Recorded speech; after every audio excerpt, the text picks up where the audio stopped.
The following content is intended for mature audiences. Viewer discretion is advised. You're listening to Lost on the Net.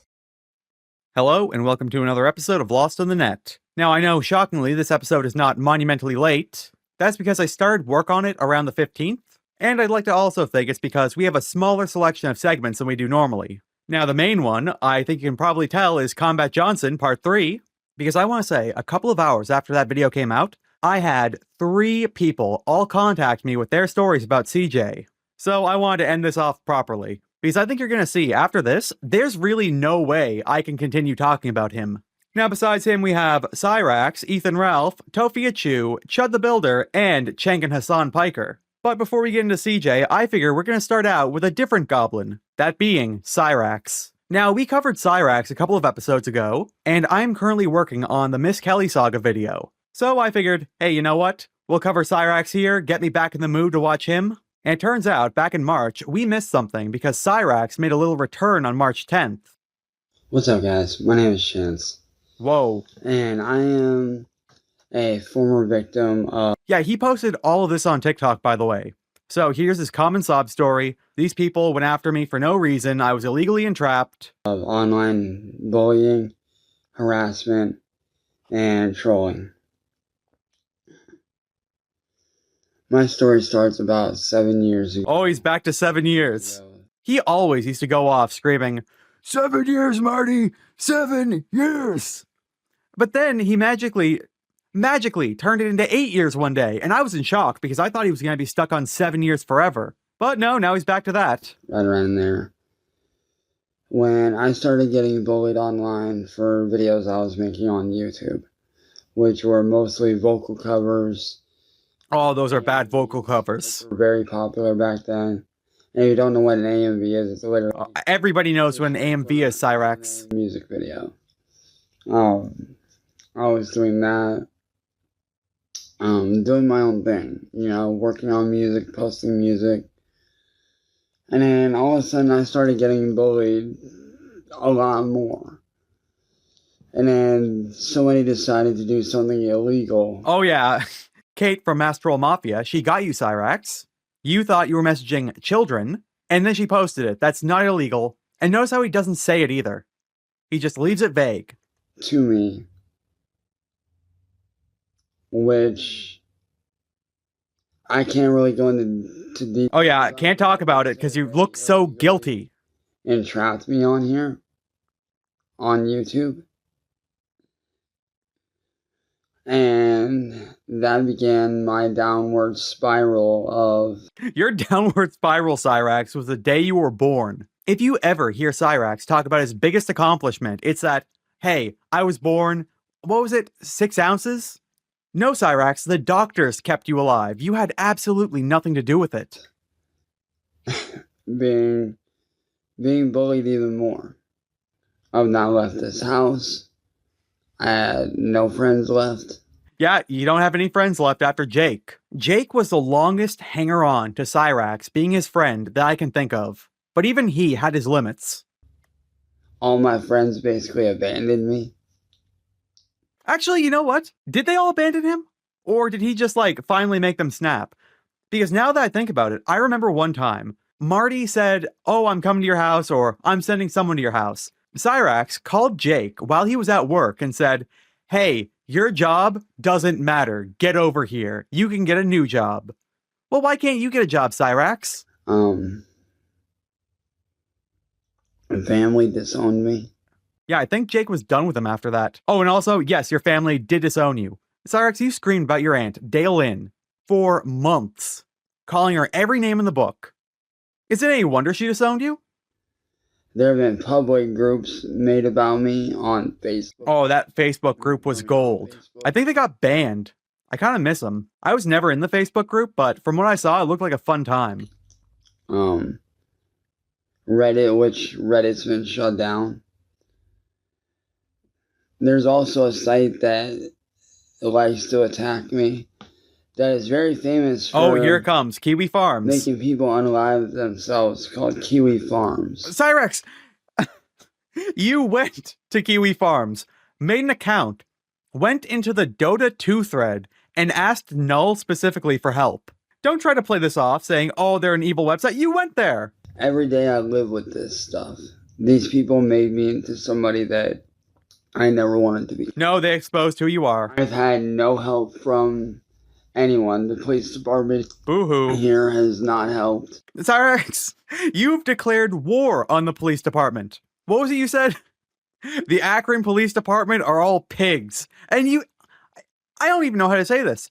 Cyraxx actually believed that Marty was paying them off and they were his agents. I've been shot at many times. Not true. Not once has that happened. A rat trap went off in your bed and you thought that somebody shot a bullet through your window. Marty said to him, all right, Cyraxx, you know what? I will stop covering you entirely. If you take a knife and dig out that bullet from your mattress, I will say, things have gone too far, I'm done.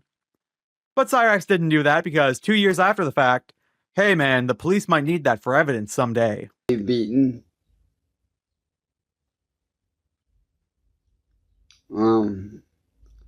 We've had objects thrown at our house. That is true, I'll give him that. Glass to our front door broken out. I think that happened, but I could be wrong. Destroyed several of my electronics, including a Okay, no, shut up, Cyraxx. You did that yourself. I don't know which Xbox it was. I think it was Xbox number 2. Cyraxx, after already bricking an Xbox, he had gotten a kill switch in the mail. And he was told, oh yeah, Cyraxx is going to let you jailbreak your Xbox. You're going to be able to play all these old games. So Cyraxx, being the genius that he is, he said, well, I'm not going to risk my Xbox because I just had another one destroyed. So he plugged that kill switch into his Wii, immediately shut down, would not turn back on again. A normal human being would say, okay, this is a kill switch.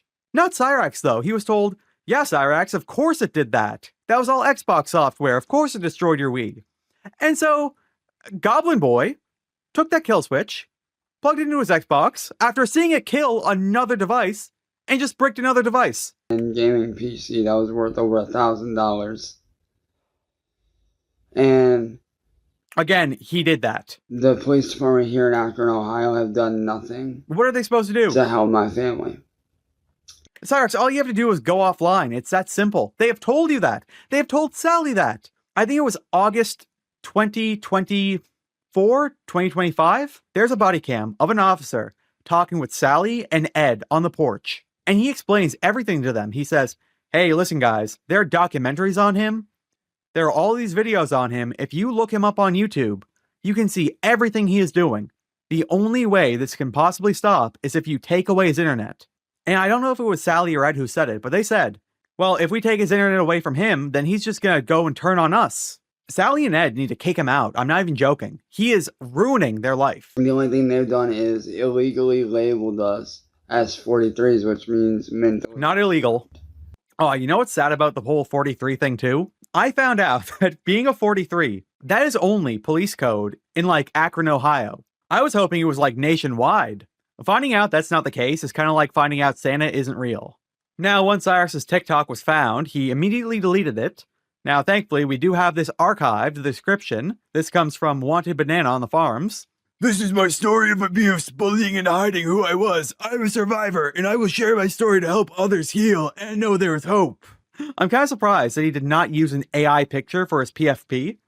That's his go-to these days, but... oh, Cyraxx, even you have to have a better picture. Now, immediately after this, Cyraxx started looking for help, and he went to Eric Scrubbelow. This is one of his death enemies, who he said, I'm glad your mom died. I don't even know how he could send this. Listen, Eric, I know what the hell you think of me right now, man, but you gotta listen to me, man. There's more going on than what you truly think, man, and I would really appreciate it if we could sit down as brothers and talk it out.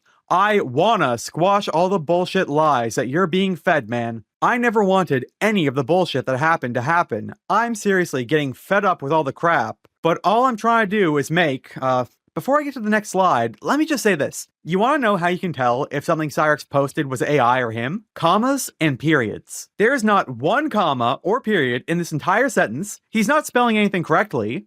Let's just get back to this. All I'm trying to do is make music. I never asked to be fucked with. and I want us to sit down like fucking men and talk all this shit out. I'm sick of fighting. I'm sick of all the motherfucking beef. You really need to hear me out, man. I want to sit down as brothers and talk and fill you in on all the real truth that they ain't telling you at all whatsoever. So please, man, as your brother, I'm asking you, sit down with me on call and let's talk this shit out like grown adult. How old is Cyraxx? Okay, so I think he's 33 to 35. There is nothing adult or grown up about him. Marty said it best when he said, how is his life any different than a 12-year-old on summer vacation? It actually astounds. He doesn't have a bank account. He doesn't have a driver's license. He's never had a job. He doesn't shower. He doesn't brush his teeth. He can't cook. In fact, from what I understand, Sally gets ticked off at him whenever he tries to do something in the kitchen. He's never paid his taxes, never paid a bill. Like, he has absolutely no adult qualities outside his age. He's an actual man-child. I want to fill you in on what's being hidden from you by William and those losers in that group, man. They aren't telling you the entire truth, and I have those answers. So please, bro, get a hold of me and let's talk. Now, unfortunately for Cyraxx, Eric Scrubolo was not putting up with that. Honestly, this is the only way you can talk to Cyraxx. He is one of the worst people I've ever seen. Again, if he had any sort of power, he would abuse it. I want you to listen to me, you sick fucking pedophile. You need to stay the fuck off the internet. Keep my name out of your fucking mouth. Don't ever talk about my kid again, and just fuck the fuck off. If I don't give a fuck about my freedom, you couldn't imagine what I would do, so take your bowling pin-shaped, retarded motherfucking self completely away from me. Quit sending me messages every 6 months trying to get me to take up for you, and quit putting videos on YouTube about me. Quit talking to little kids, you fucking freak. I could not agree with Mr. Scrubolo any more than that. If you even listen to Cyraxx, he changes his stories every couple of weeks. Sometimes every day. Sometimes, you know what? Sometimes he changes it multiple times mid-video or stream. Nothing that man says can be listened to. But funny enough, that was not all Mr. Cyraxx left Mr. Scrubolo. Cyraxx actually left some voice messages too. Now let's hear those. Listen, I understand what you think of me, man, and I get that. I understand that, bro. I get it. But I ain't no goddamn pedophile. Yes, you are. And I could prove that. No, I think everybody listening to this knows who Cyraxx is. He's been caught. I don't even know if this is an exaggeration. I want to say like 20 times talking to kids. He is scum of the earth. Shit on multiple fucking levels, dog. Let me tell you right now, man. These people set me up from the very beginning. Cyraxx, it doesn't matter if you fell for the bait. You still took it. They set me up. They set me up so they can make me a target. For years, I've been targeted by these people. It started with that Music Biz Marty guy and Mass Troll Mafia. Alright, Cyraxx, you've said it started well before Marty before. Marty saw me as a way to make profit. Marty made a lot of profit off you, Cyraxx. On 3-3, Marty made thousands of dollars after he bopped Cyraxx in the nose. So what did he do? That was absolutely insane, by the way. Cyraxx ran back to his goblin cave, called the police. He had a broken nose and was bleeding from it. He took both pinkies when talking to the cops, blood all over his alien hoodie, took both his pinkies, pointed it right towards his nose because his his pointer fingers are not straight at all, clearly showed the broken nose, and the cops didn't even knock on Marty's door. That is how little they care about him. He tried to wrangle me in, tried to befriend me, and when I turned that motherfucker down, what did he do? He hired Mass Troll Mafia to make me look like a pedophile. You are a pedophile, Cyraxx. Now, the thing is, she approached me first. Doesn't matter. Knowing Doesn't matter. that I have dyslexia. Okay, Cyraxx. Dyslexia, I forgot about that. I mistake numbers and letters very fucking easily, and they knew that. They knew that I was going through that shit. They knew that I had certain disabilities, and they took advantage of that. And what happened? It turned out to make me look like a fucking pedophile, dude. And for the last 8 goddamn years, homie, I have been attacked. I have been beat down physically. Cyraxx, anytime you were beat down physically, you were the one that started it. Every single time. Marty was just chilling out at his Airbnb, drinking on the porch, giving people thumbs up. You came over. I thought you weren't supposed to be here. ran up to him. I thought you had a hammer when I saw the video at first, but turns out you didn't. Marty let you go. Aware of myself, went to your house. You ran out with a baseball bat. He didn't even fight back, so I guess that was just you getting arrested. That low T guy, he showed up. You went outside, started screaming at him, could have stayed inside. It's unbelievable. Oh yeah, and let's not forget Ed. I don't think I'm a violent guy, but Ed popping you in the mouth was absolutely justifiable. Whatever you did or said, I don't even care. I've been shot at. Not true. Dude, I can't even get a regular fucking job because of these people, man. Not now. If Cyraxx had gotten a job back in 2022, that could have absolutely happened. There's no way he could not have gone to the government, said, hey, listen, I am clearly disabled. Could I get a job as a janitor or something? And he would have gotten some DEI hire. But after 2023, no, it's over for him. That is when he got his boost in notoriety, and not a good one. Actually, even now, I don't think it could be worse for Cyraxx if he wanted to get a job. When he made that video talking about how he was going to kill ICE agents with his katana or whatever, I think he was on Fox News. I saw the Hodge twins talking about Cyraxx, and they said, yo, where the fuck this guy's shoulders at, man? I remember 2014, I used to watch them. Now, not for their political stuff, but for their bodybuilding stuff. And I remember everybody on Fit, the 4chan board, thought, yeah, these guys are retarded. Even they are talking about Cyraxx. Libs of TikTok talked about him. There is no way he could get a job these days. But I will say this, years ago, William Gloryhole did said, if you get a job at McDonald's, I will not stop you from working there. I've been stuck inside, slowly dying, every fucking day for the last 8 damn years. Yeah, fun fact. So Cyraxx is too afraid to bring the garbage out during the day, so he brings it out at night when he thinks the trolls can't see him. He actually believes there are people hiding in the bushes around his home to jump him. Man, these people have run around, stolen my content, stolen my music, tried to shut me down every time I try to make a little bit of money so that I can get my shit up off the ground. Don't believe me?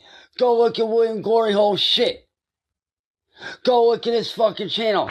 This man has flat out told me to my face and to everyone that I'm not allowed to make money. You aren't allowed to make money, Cyraxx. It's part of the 3 golden rules. Goblins are not allowed to make money, receive gifts, or have friends. Now, maybe it's not in that particular order. I'm not really sure, but yeah, Cyraxx, you are not allowed to have anything. I'm not allowed to earn a living. I'm not allowed happiness. I'm not allowed anything, bro. Facts. I'm not allowed any of that. Those were his words. Why? Because they know that with money, I could stop their shit. If Cyraxx had $1 million, he would not be able to stop anything. Maybe he could take on Wance Chilkins saying, hey, I own this music. But even then, from what I understand, Wance Chilkins is the one who copyrighted it, so I think he's out of luck. I'm not the only one they go after, dude. There's hundreds and hundreds of people that are being victimized just like me every day. And they got you and everybody else believing a lie. Why? Because they want money. They want power.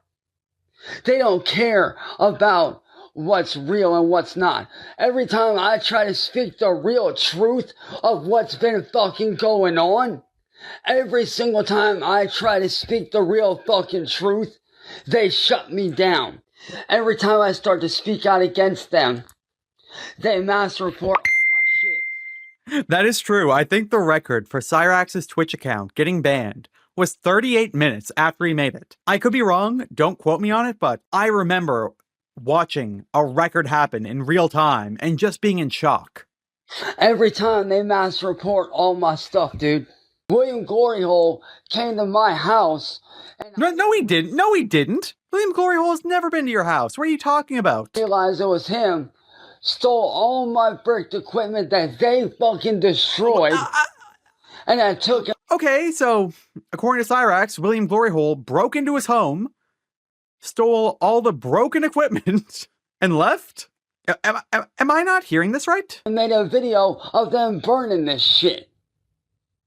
They've made glass bombs that they set off in our yard. That never happened. If that happened, there would be a body cam and a police report. He is just making stuff up. Destroyed our fucking property. Cut off. Wait, whoa. Is he talking about Super Saiyan Jim dropping the paint bombs on top of his home?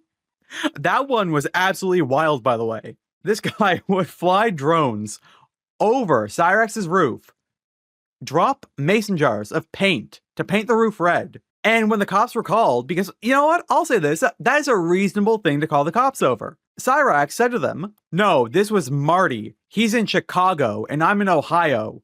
He's the one doing it. And the cop just had to explain to him, listen, man, there are no drones you can fly in Chicago here. Our fucking internet. And every single time. Okay, the internet. I want to talk about that.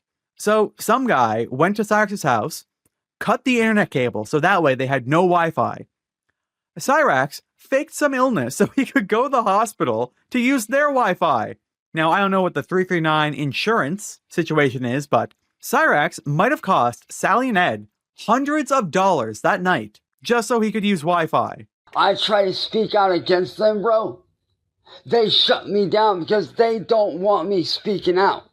Anything I do, they mass report me because they do not want me making money. Because they know that if I make money, I have fucking leverage. I hate to pause this so much. I'm sure people don't like that. But I'd just like to say this. You know what happens when Cyraxx gets money? He spends it on video games. He spends it on V-Bucks for Fortnite. He spends it on anime figurines and merchandise. If he made, let's say he made $20,000 somehow in one day. Do you think any of that money would be going to a lawyer? No. He'd be putting it all into a racing rig or some other nonsense. Ugh. I can't believe we're done that. That felt like forever. Well, fast forwarding a few more weeks and Cyraxx returned again wearing his bandana. I want to say this. The last time he wore the bandana, it was one of the most disgusting things I've ever seen. He put the bandana on solely so that way he could cover his horrible scabs at the time. And he was wearing an American flag bandana. And he was still scratching his scabs. And they were bleeding into the bandana, getting his blood all over it. It was fucking gross. Oh, let's get to this video. What up, guys? It's Chance. Oh my lord, shut up. Okay, I need to say this. I leveled out this audio. I don't know how he sounds so bad. I actually started this channel with my fiance Jackie. As a way to document our paths to a better life, doing better, having fun. You guys get to see our day-to-day lives together as a couple, gaming, having fun, vocal covers. Oh my... Now, I could have said this the last time he was on screen, but why does he wear so many bracelets? I wear a watch. I think that's pretty reasonable, but this? Cyraxx is trying to dress up like a pirate. All kinds of shit, man. So, hopefully you guys enjoy this. Oh yeah, both wrists too. Positive life, a better life, and hopefully you guys enjoy it, and yeah. How many times have you done this kind of video, Cyraxx? Talking about you and your significant other. My favorite of all time was Speed Pumpers 1984, or whatever it was called, where he would do the workout videos, lifting up his keyboard. I think he did sit-ups too. And then the other one was just, I think it was like videos from some workout channel that was pretending to be his girlfriend. We love you guys, and we will see you guys in the Speed Pumpers 1776, that was it. First vlog coming very, very soon sometime this week, so that'll be dope. No, it won't. And, yeah, fucking love you guys. And I will catch you guys in the first video here later on, man. Later on this week. Peace. Oh, okay. You know what the worst part is? This screen has gotten me multiple times. So it looks like something from a horror movie where you can't see his eyes. It's like they're all black. His right tooth, not the one on the screen, but like if his actual right tooth, it looks like a candy corn. It's got that shape and it's supposed to be the front tooth. Tongue out. He thinks that looks cool. I am telling you right now, if he never had a camera, his life would be completely different. I did not think this Cyraxx segment was going to be this long, but here we are. Well, fast forwarding again to April 25th, and he did a spicy ramen challenge. I believe these are Buldak noodles, but I don't think he was doing the 2x spicy, which, by the way, those noodles, they're not good. They're to a spicy level where they're not even enjoyable. Personally, with those kind, I like the carbonara version, but let's get into this. What's up, guys? Soren Black here. Yeah, Soren Black. That's his new name. Now, on stream, William Gloryhole said, Soren Black, that's definitely a troll name, which, yes, it is. Again, sore, and black. This man has no idea. He has no sense at all. Now, also, his room is clean, which I'm actually beyond shocked about. But let's get back to this. And for my first actual video, I am doing the spicy ramen challenge, which I know I'm super late on. I got my fiance recording behind the camera here. Oh yeah, she's actually not behind the camera, but on screen. If you listen carefully, I heard you can actually hear her speak, but personally, I didn't hear that. Now, by the way, while we're talking about these noodles, before we get back to Cyraxx, I just want to say this. Quattro cheese is the best kind. What's up, babe? This is going to be interesting, and I am using the Dragon Ball Z bowl that I picked up from Ross for like $12 with chopsticks, and as you can see... I can't see that, Cyraxx. Your camera is garbage. You are blue. You can't see the noodles. How is this any different than him being in a pitch black room with a screen, that glimmer on his face? It looks hot. I think that's one of the magical parts about Cyraxx. It is like Chris Chan from 2012 with the level of cameras that he uses. So if you guys do want to see more of this, here we go. I got iced out milk on hand. It's not iced milk. You can't drink something that cold. So I got the fan on just in case. Oh, this is gonna be hot. But here we go, and I am using chopsticks for this, the traditional way that you're supposed to. So let me wipe these off real quick, so I was mixing with them. Okay, what? Why did he wipe them off? So Cyraxx had his chopsticks in the noodles, and then just wiped them off before putting them right back in. This man has no... You know what? I shouldn't try to get my mind into his, because he has a 62 IQ, and I don't even want to think about that. Oh, here we go. Here we go. And I'm going to try to finish all this, y'all, so this is going to be interesting, so... I'm actually shocked he somewhat knows how to use chopsticks.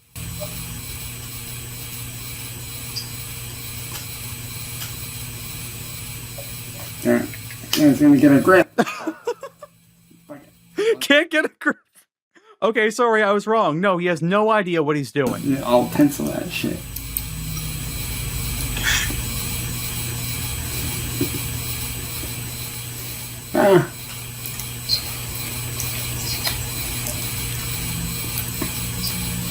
Not bad right off rip. Pretty good. Yeah, I like Buldak noodles too, Cyraxx. They're Oh, there's a big one right there. good. Okay, whoa. How old do these noodles have to be to get stuck together like that? So, Cyraxx cannot eat anything hot or cold because his teeth are so... What's the word? Where you don't take care of something. Like, he doesn't brush his teeth. He's got cavities everywhere. He probably needs multiple root canals. But yeah, his teeth are so bad, he can't eat anything hot or cold. So, these things had to have been left out for like an hour, I want to say. Definitely makes you sweat a bit, but it's not bad. What? I'd say it's got the consistency of like... Oh yeah, Tabasco. an extremely hot Tabasco sauce mixed with jalapeno peppers. This man has no idea what he's saying.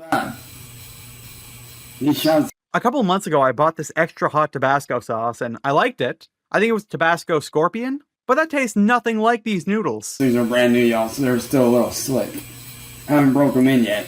I haven't... You don't break in chopsticks, Cyraxx. You get them, and they just work. Alright, so... change of plans, I'm going to switch over to the spoon real quick just to make it easier. Because the chopsticks are not wanting to pick it up, so one moment. No, Cyraxx, you just don't know how to use chopsticks. They are some of the easiest things to use once you learn the trick. I once went to a sushi place, and I had no idea how to use chopsticks. I think I was 22, 23. And so you know what I did? I just looked around at the other customers in the store, saw how they were holding it, and I kind of like made myself do it. And from that point on, I knew what I was doing. Cyraxx, this is a YouTube video to use something you bought. Where's that? Oh yeah, eating noodles with a spoon. Great idea. Oh. Darkside Phil did this years ago. It was in his noodle video where he took cup noodles, took water from his Keurig, didn't close the top, and then tried to eat them with a spoon and said, you can't even eat these with a spoon. You gotta use a fork. It's like, yes. Oh, there we go.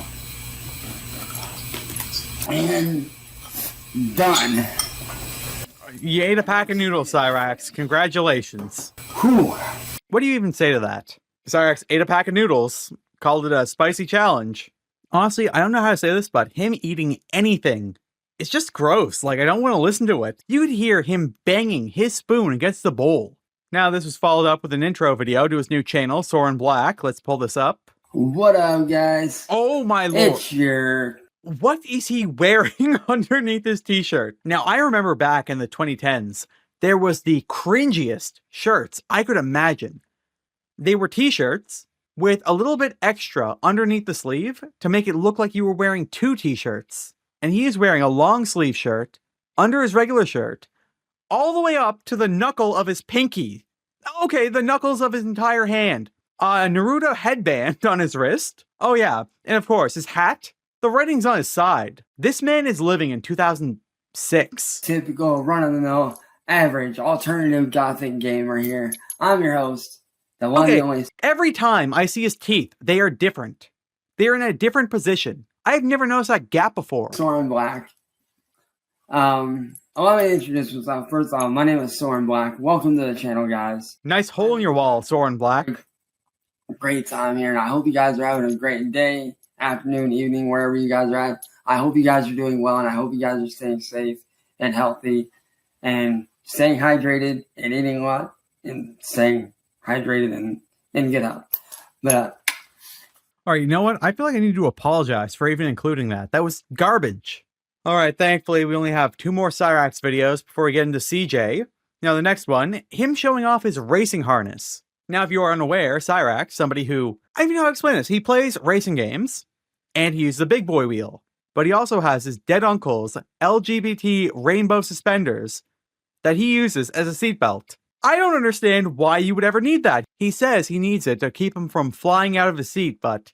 So here is the race harness idea with the camelback, a belay clip, and my old suspenders.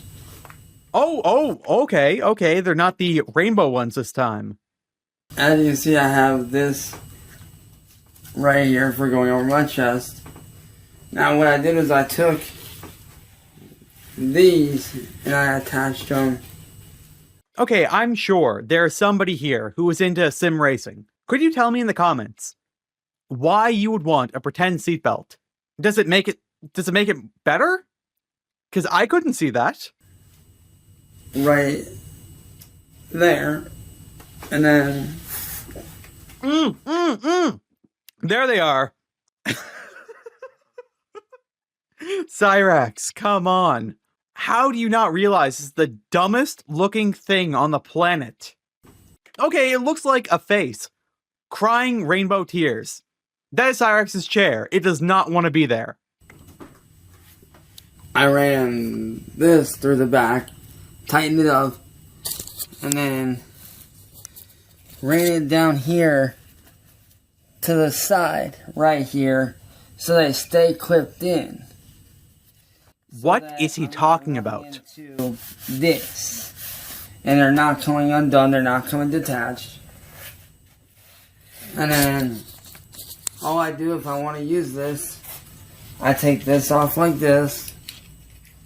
I take this off that hook, and then I run it through this section. This is a man in his mid-30s, by the way, doing everything he can to LARP as a regular driver. I want you to remember, he had a stick shift off a car that he just kept on the side that did absolutely nothing, that as he was driving, he would just put into whatever place he wanted.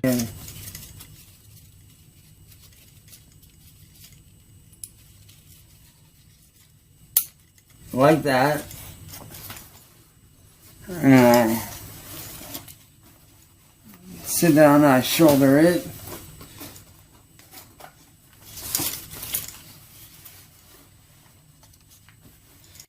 Oh yeah, a carabiner to keep them together, not an actual clip. I do the same thing for...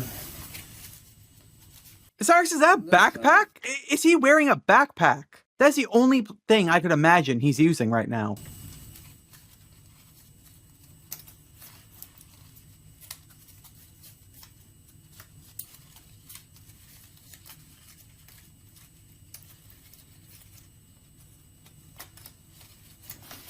And boom. So, I can be locked in. Okay, yeah, it does look like a backpack. Cyraxx thinks this looks professional. He thinks this looks good. This is the dumbest thing I've ever seen. I'm not going anywhere. I just move around a little bit. And I stay locked in and boom. Street racing style harness for the rig. Okay, so that was something. Thankfully, we're down to our last Cyraxx clip. I am very thankful about that. Now, lastly, we have the return of Skull Scratcher Comedy. It goes by a different name. He's not bald. He's wearing a hat. And he's got, I don't know, some TikTok filter on. I'm just going to pull this up. Joke time, everybody. Yeah, look at this. The only person who can look at a zombie apocalypse and think, finally, a demographic that strictly eats organic, free-range brains. Hilarious, Cyraxx. By the way, this is all ChatGPT. He's just reading off the screen. Honestly, if the world ends, she won't be running from the undead. She'll be chasing them with a kale smoothie. Just saying. Just saying. And she'll also be screaming about how dying is a choice, while a zombie named Greg wonders if her vocal cords are also high in fiber. You know what? Screw this. I'm done listening to Skull Scratcher Comedy. We are skipping to the end. That whole thing was not worth me making you suffer through it. I am telling you that right now. I listened to it. Okay, so I listened to it when I recorded it, when I saw it for the first time, when I put it into the segment, and I'm not going through that again, and I'm not going to make you do it either. All you need to know is Cyraxx is the least funny person on the planet, and he talks like this. It's terrible. And thankfully with that is the end of our Cyraxx segment. Alright, now that Cyraxx segment's out of the way, what do you say we get into Combat Johnson? Now, combine these two, I like to call it a tale of two goblins. Now, like I said at the very beginning, I had multiple people contact me right after the last Lost on the Net came out, telling me, hey, you know what? I'd like to tell my stories about Combat Johnson. Now, I wasn't really sure how I was going to show this, but you know what? I figure I'm going to show every person individually. So starting out, we're going to go with, alright, Stingy. Now, I'd actually messaged Stingy when I wanted to talk about Combat Johnson for the first time, but unfortunately it turns out I contacted him like an hour after he finished talking about Leaping Lemur and how he was done with him. And he didn't want to talk about other Kiwi tubers, so I can understand not getting back to me. So he said, "Good day, mate. I just saw your video on Combat Johnson. I thought you were very fair and reasonable. Great work. I don't know if there's any more that you already do know when it comes to the squad that CJ was making. I remember telling them constantly that I'm only in this for the laughs and commentary. Also, he's still out there with a TikTok account that I don't know if any of the farms have ever found. Well, don't worry, we're going to be going through some of the highlights of that I found. A guy I trust who let me know mainly anything what happens on the farms hasn't really mentioned that they found this account. But if you ever wanted to know why the Goblin Mask, this is where it started. Otherwise, wish you the best, and I might react to your video on a stream. I have some interactions I haven't really publicly made what Combat has done that I think the world should know. Our prime example was one time before we were going live, like 10 minutes. It was just me by myself in the call, and then CJ joins in and goes, Stingy, you know I'm asexual, right? Well, if I'm angry or upset, it's because I found the perfect thing, and then I had to do chores, so now I lost the motivation. The week after that was when I made the why I'm leaving the regular stream quicker than promised, leaving after episode 100. Otherwise, mate, wish you nothing but the best. So we're going to get to hear Stingy talk about this soon, but essentially what happened, they were getting ready to do their Wrangler stream. It was just Combat Johnson and Stingy in the call. Combat Johnson said, Stingy, you know that I'm asexual, and that means it's hard for me to watch porn to watch. And just as I found the perfect video, I had to get up and do chores. So if I sound bad during the stream, that's why. If I was Stingy, I would have left that call immediately. I said, that's a wild thing to drop right before going live. It's like he was trying to make things as awkward as he possibly could. Now, you're going to see me ask this question a few times because the Banshee Scream is probably the thing I am most interested about when it comes to Combat Johnson. If you don't mind me asking something real fast, I've been told he screams like a banshee by legit 3 people. You're the second person to reach out to me about him, by the way. How true is that? I'm trying to remember if I experienced the banshee scream out of everyone like the same as Muda, and I didn't interact with CJ/Wranglers a lot offline. 90% would always be minutes before going live or discussing the next day before stream, so I never had a VC to witness the banshee scream, but I would hear constantly for other words and mouth, so-and-so did this and shit, and it would always lead to CJ. There's a lot I remember when I did my CJ stream, and why I was leaving the group, that going to be my biggest gun, but even I decided not to expose that laundry because it was just too much. I didn't even know about the Steam games and OnlyFans until after I did my old Yeller stream. Now those were the messages I had with Stingy the day before he reacted to part 1 and part 2 of my Combat Johnson segments on his stream. What do you say we go through this? Oh, by the way, I gotta say this. This is not a replacement for Stingy's stream. It was a total of 4 hours long, and I have about 42 minutes of it clipped. If you are looking for the entire Combat Johnson story, like the movie, I would say this. Watch his stream in full, as well as his Combat Johnson Old Yeller stream. I really wanted to react to this video, give some more context to, but to the legends who don't know, there's a history on my channel.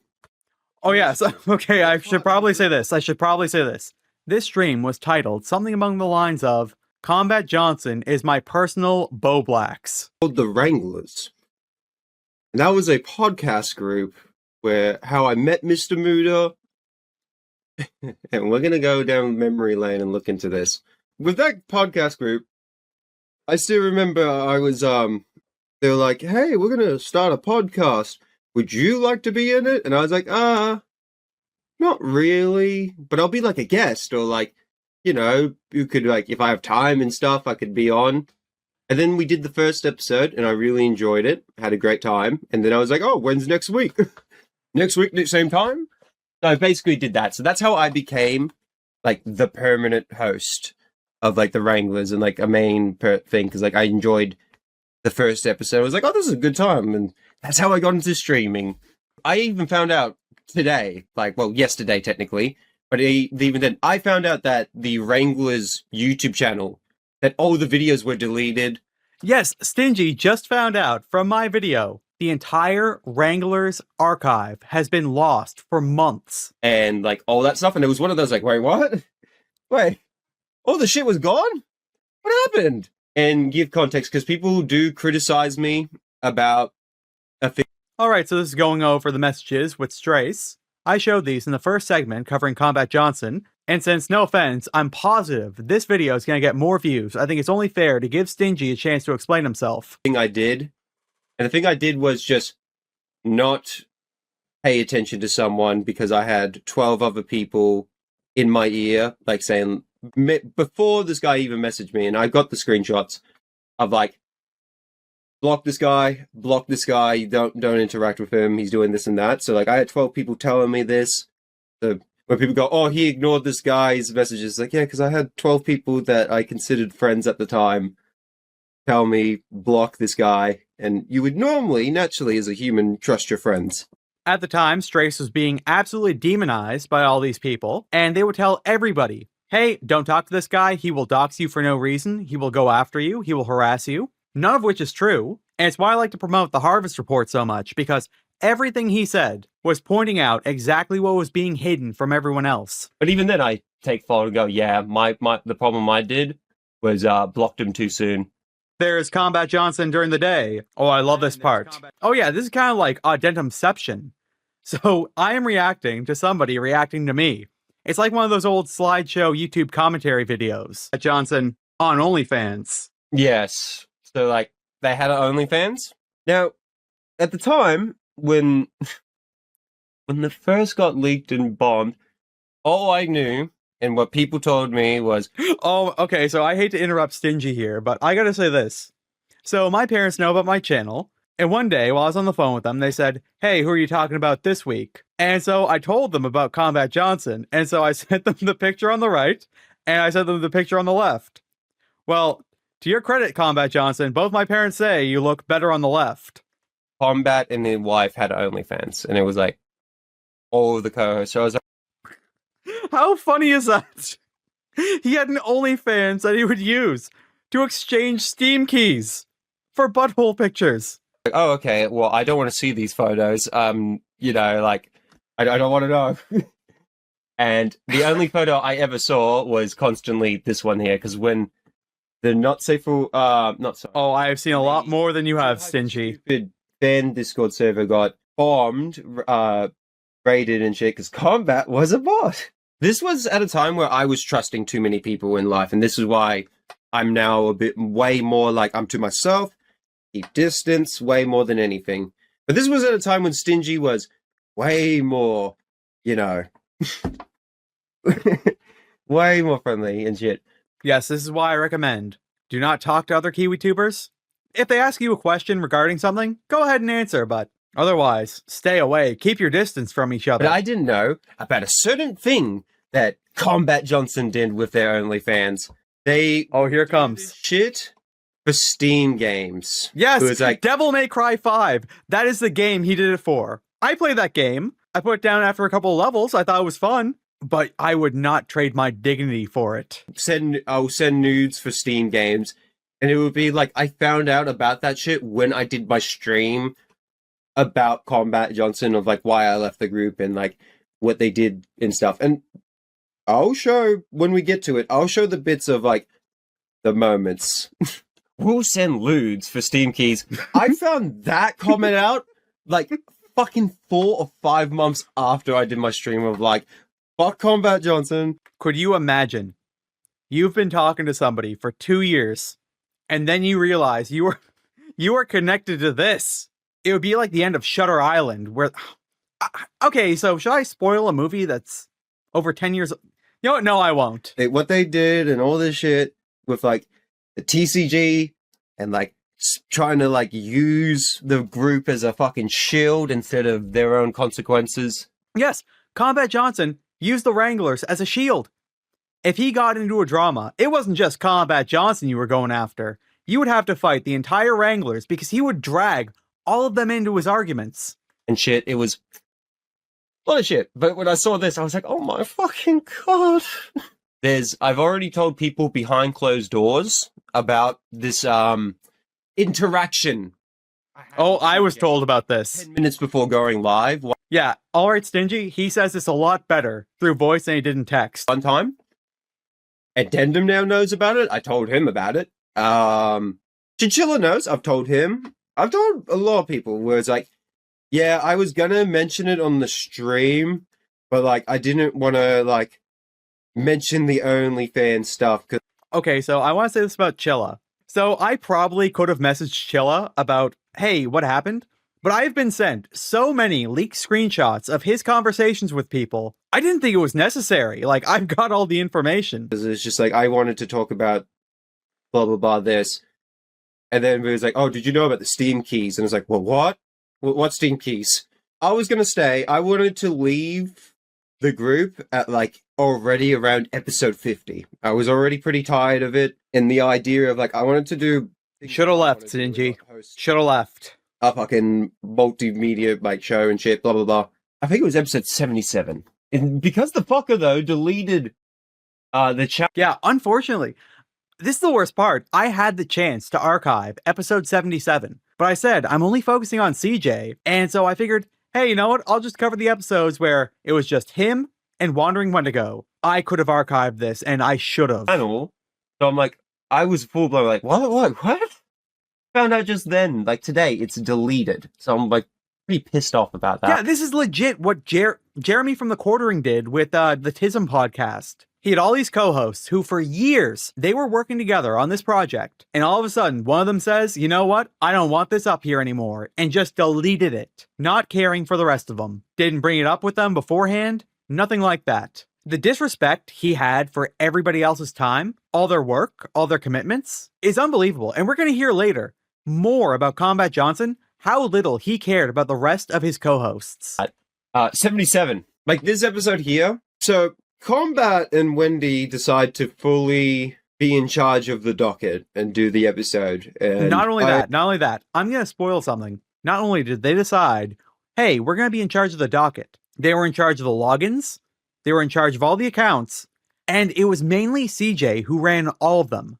Mr. Muda told them what they needed to do, and they would not hear any of it. I was already at the stages of like fully in my mind being like, I think episode 100, I'll leave the group. You know, ended off with a bang, episode 100, and then let it sail. This one was the bit where I was like, yeah, that's 100% gonna happen. That's 100% gonna happen. And it was, I sadly can't play it, but Wendy and Combat showed me this fucking guy who made, what was it? So I don't think Stingy actually says what this is. I'm going to spoil this right now. I was talking with Mr. Muda as well. They were doing a segment talking about some guy who made nipple covers using his own semen. Mr. Muda left the call immediately after they started talking about this. And rightfully so. Rightfully so. Stingy said, I'm done too. It's so fucking horrifying because I remember screaming, being like, can we get off this subject? Like, please, anything. If I knew about this, I would have clipped it. I would have recorded the entire thing. Nothing.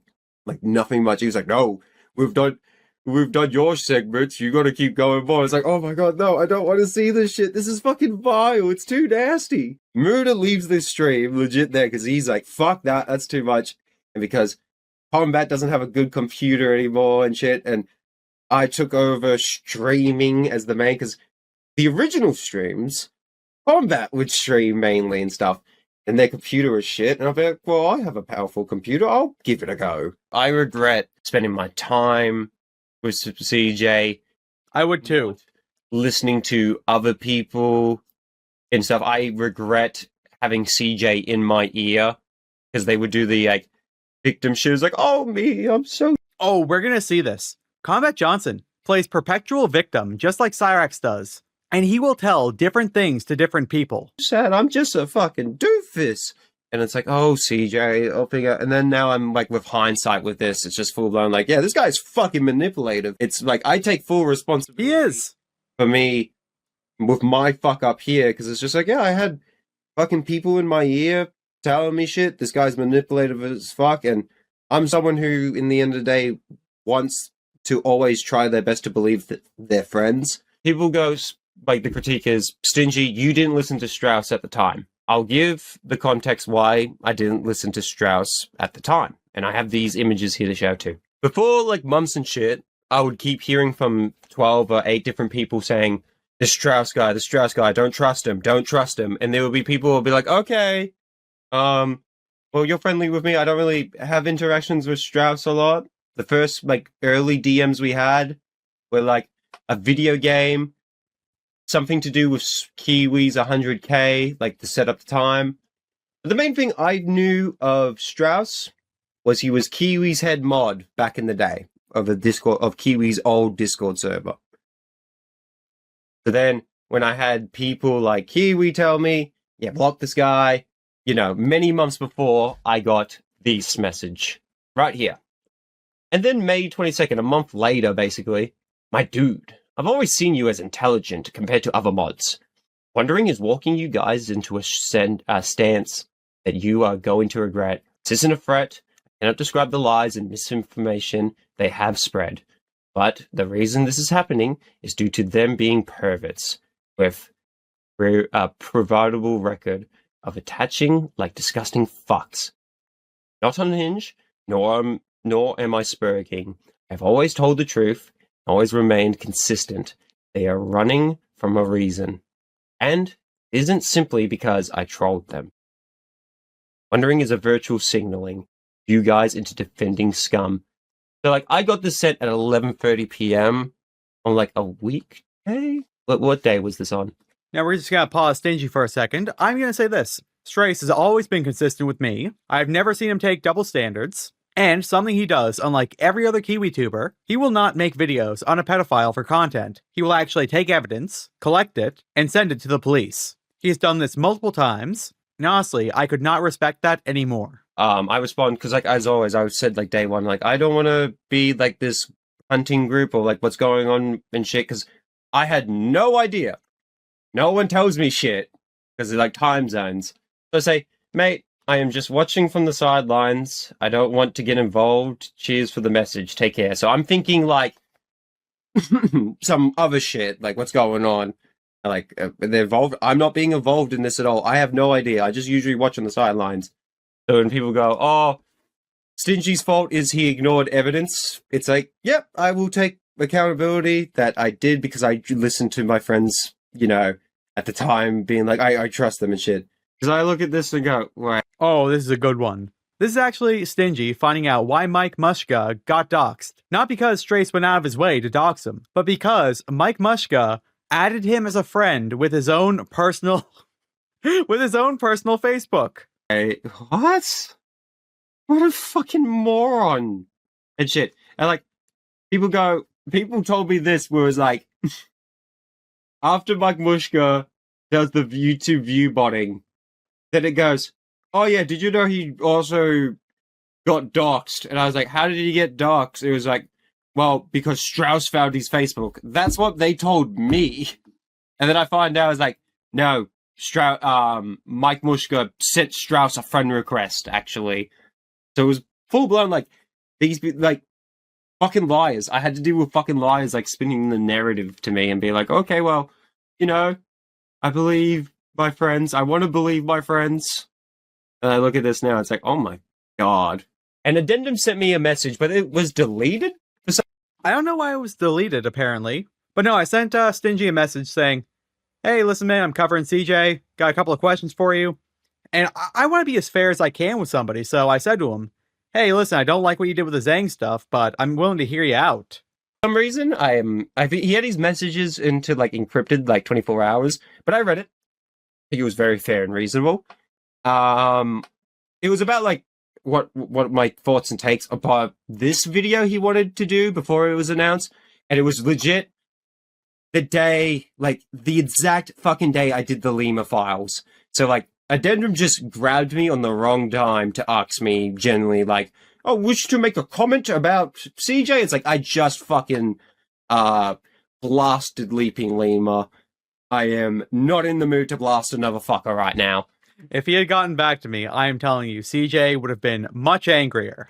So that's why, you know, I didn't respond. But I remember Audentum's critique on me was, I generally think you are someone that is very easy to, like, people who tell you shit, like, meaning, like, you know, you trust your people more than randoms. And it's like, yeah, I 100% agree with that. With hindsight now, 100%. Yeah, I did say that. You know, I think what Audentum's critique on me is very reasonable and fair. Look at those numbers, 2,480 subscribers. Well, that's pretty... Yeah, it was pretty fucking stupid and crazy how the channel, like, got a bump in subs. Oh, we're... you know what? Should I show this now? I think I might. Alright, so... I don't want to spoil this too much, but I was talking with Mr. Muda as well. And he sent me this message from CJ. So, I did some looking, and a lot of people are saying being botted isn't as bad anymore, algorithm-wise. It's still cringe, but this might not be as bad as we think. Plus, the real homies are gonna know we didn't do this. We outed Mike for this instantly. Why would we then turn around and do it ourselves? We're gonna call it out at the beginning of the stream and see what people think. If the reception is positive, we move forward. If it's negative, we start over. Combat Johnson actually planned a false flag where they were going to viewbot their own channel and then say they didn't do it. So him viewbotting the channel, it's impossible to deny. He did it. He did it. It was one of those, like, as soon as and also too, like, when that channel was around, when I was part of it, DJ and all that stuff would be like, we need to monetize it, like, kind of like suggest the idea, and I was constantly the one like, no monetization, none of that shit, no, this is for a fun time hobby, and if you guys do make money off this, I don't want a fucking cent. Now, I gotta disagree with Stingy on this heavily. If you have a channel, I think your goal should be to monetize. Now, number one, if you don't want to make any money, you know what you can do? You can turn off ads. You can't do that with an unmonetized channel. They'll still play ads on it. And if you're making money, you can put that money back into the channel. I've taken money from the channel that I've made off of it to put into art, into new microphones, into new equipment, computers. And in my opinion, that severely helped the channel out with quality. Because when I started back in 2023, my computer was about 6 years old, and if I had a video that was an hour long, it would take 3 hours to render. So that's why I think if you have a channel, you should absolutely try to make money off of it. Even if you don't want the money, I'm sure you could find a good use to it. I was in that boat. But as soon as I left, boom, boom, boom, they started doing that shit. So I will say I was probably the line of like the channel being consistent, and then it just fucking died instantly. It's actually... Yeah, the moment that Stingy and Muda left, that was it. Channel dead. Really, like, annoys me more that the channel was nuked and, like, gone than fucking it being up and people using it. Because I look at it and go, great, I can't fucking pull up clips and be like, here's the moment where I left. Yes, it's like I was saying. It's just like with Jeremy the Quartering deleting the Tism podcast channel. Combat Johnson had no respect for any of his co-hosts. In fact, when Mr. Muda left the Wranglers, he tried to be friendly with them. And you know what they did? They kicked him from the server that they used to archive all this information. It doesn't matter what they did for them in the past. All that matters is, what have you done for me recently? Here's the thing, because DJ had to scamper away. And, like, the only access I had to the channel was on the Streamlabs. So, like, all I would do was swap channels on Streamlabs to, like, be like, all right, I'm going to stream on the Wranglers channel, so let me swap accounts. Boom, I swapped there on Streamlabs. I never really ever took part in the YouTube studio side on the Wranglers channel. But I think the only time I would do is, like, if a copyright strike was there, I would, like, quickly log in and just, like, remove the copyright. But then everything else, it would be like, I don't know the password. I don't even know the login anymore and shit, because it was just like an autosave.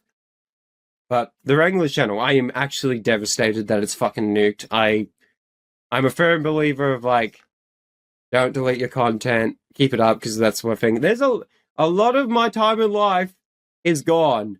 Also too, like, the Wranglers, it was the first time I met Nick Nobody. It was the first ever time you could see Stingy and Nick chat for the first time and, like, things. That's now fucking gone. So I'm now, like, looking at that going, great. That damn lost media of shit. I have to thank God Addendum at least archive some things. About 4 episodes I archived. I wasn't going to stream tonight, but this was fun. Oh, this is good. This is good. The card game curse. Was it Stingy? Was chucking your friend under the bus over a card game fun? I messaged Combat. Yeah, so here's the thing. That wasn't even related to the card game. It was about them doing a Cyraxx segment. This was like the private group chat and shit, like server. I was talking about the Rack segment being fun. See what you're saying right now? That wasn't my intention, but if you're going to overreact, it's not going to go how you think it's going to go, how it think it will go. I don't want to burn this friendship. You're making this more hard to defend you. Kind of shit choice of words. Understood. Like, I said I'll be taking your advice and step away for 2... Oh, it's more than 2 weeks now, CJ. Good. I want to hurt you, but still, shit wording from me. My bad. I have one horrifying story about CJ, what they did to me, that the public doesn't fucking know. Only Audentum knows. Only Major Chinchilla knows. Mr. Muda knows. And I gave confirmation. And like, oh my god, this story, what CJ did to me, is one of those. I could have talked about it in why I'm leaving the Wranglers stream, but I thought it was too much. So it was one of those, like, there's a lot CJ's done where, like, I gotta remind myself, like, all right, what was thing here? What was there? Because what I'm gonna tell you is something that happened already when I announced on the Wranglers I was leaving on episode 100. So I already announced after episode 100 I'll be leaving. What they did here was like strike number 5 of like, get me the fuck out of here. Can't remember what episode of the Wranglers it was. I can't remember. But one time, I'm by myself in the call. I set up the stream and I'm thinking to myself, oh shit, I think it's going to be a solo episode. Well, like, I could do a solo episode. I'm getting good at that and shit, and it'll be a fun time. 10 minutes. Remind you, chat. 10 minutes before going live, Combat joins the call. He goes, "Hey, Stingy." I'm like, "Oh, hey, Combat. How you doing?" Yeah, great to hear. I'm not going to be doing this show alone. What are you going to tell me about your wacky life, Combat Johnson? I have to go live in 10. And he goes, "Well, you know I'm asexual, right?" And I do, "Yeah. Well, if I'm upset or angry or just in a mood, it's because, as asexuals, it takes a really long time to find the right video, and my brain is screaming, that's not asexual." Could you imagine being in this conversation? I can't think of a situation more awkward than talking with somebody you kind of know through, let's face it, a working relationship, and them just saying to you, "Yeah, I couldn't find the right video. And then when I did find it, I had to go do chores, so I didn't get to. So if I'm moody and cranky, that's why." Sure, why are you telling me Who do you think he tells people IRL that? this? Why are you telling me this? Why? And then they go, "But I had to do chores and shit, and once I got the chores, I just lost the motivation, and it's just really hard." And I'm just like, and I'm like, "Let's just go live. Just get me the fuck out of here." And I'm messaging Muda like, "I am leaving. I am leaving. I am done. I am leaving. Get me out of here. I don't know why they told me this." See, like, there's so much shit CJ has done that people don't know. That's how. You have no idea.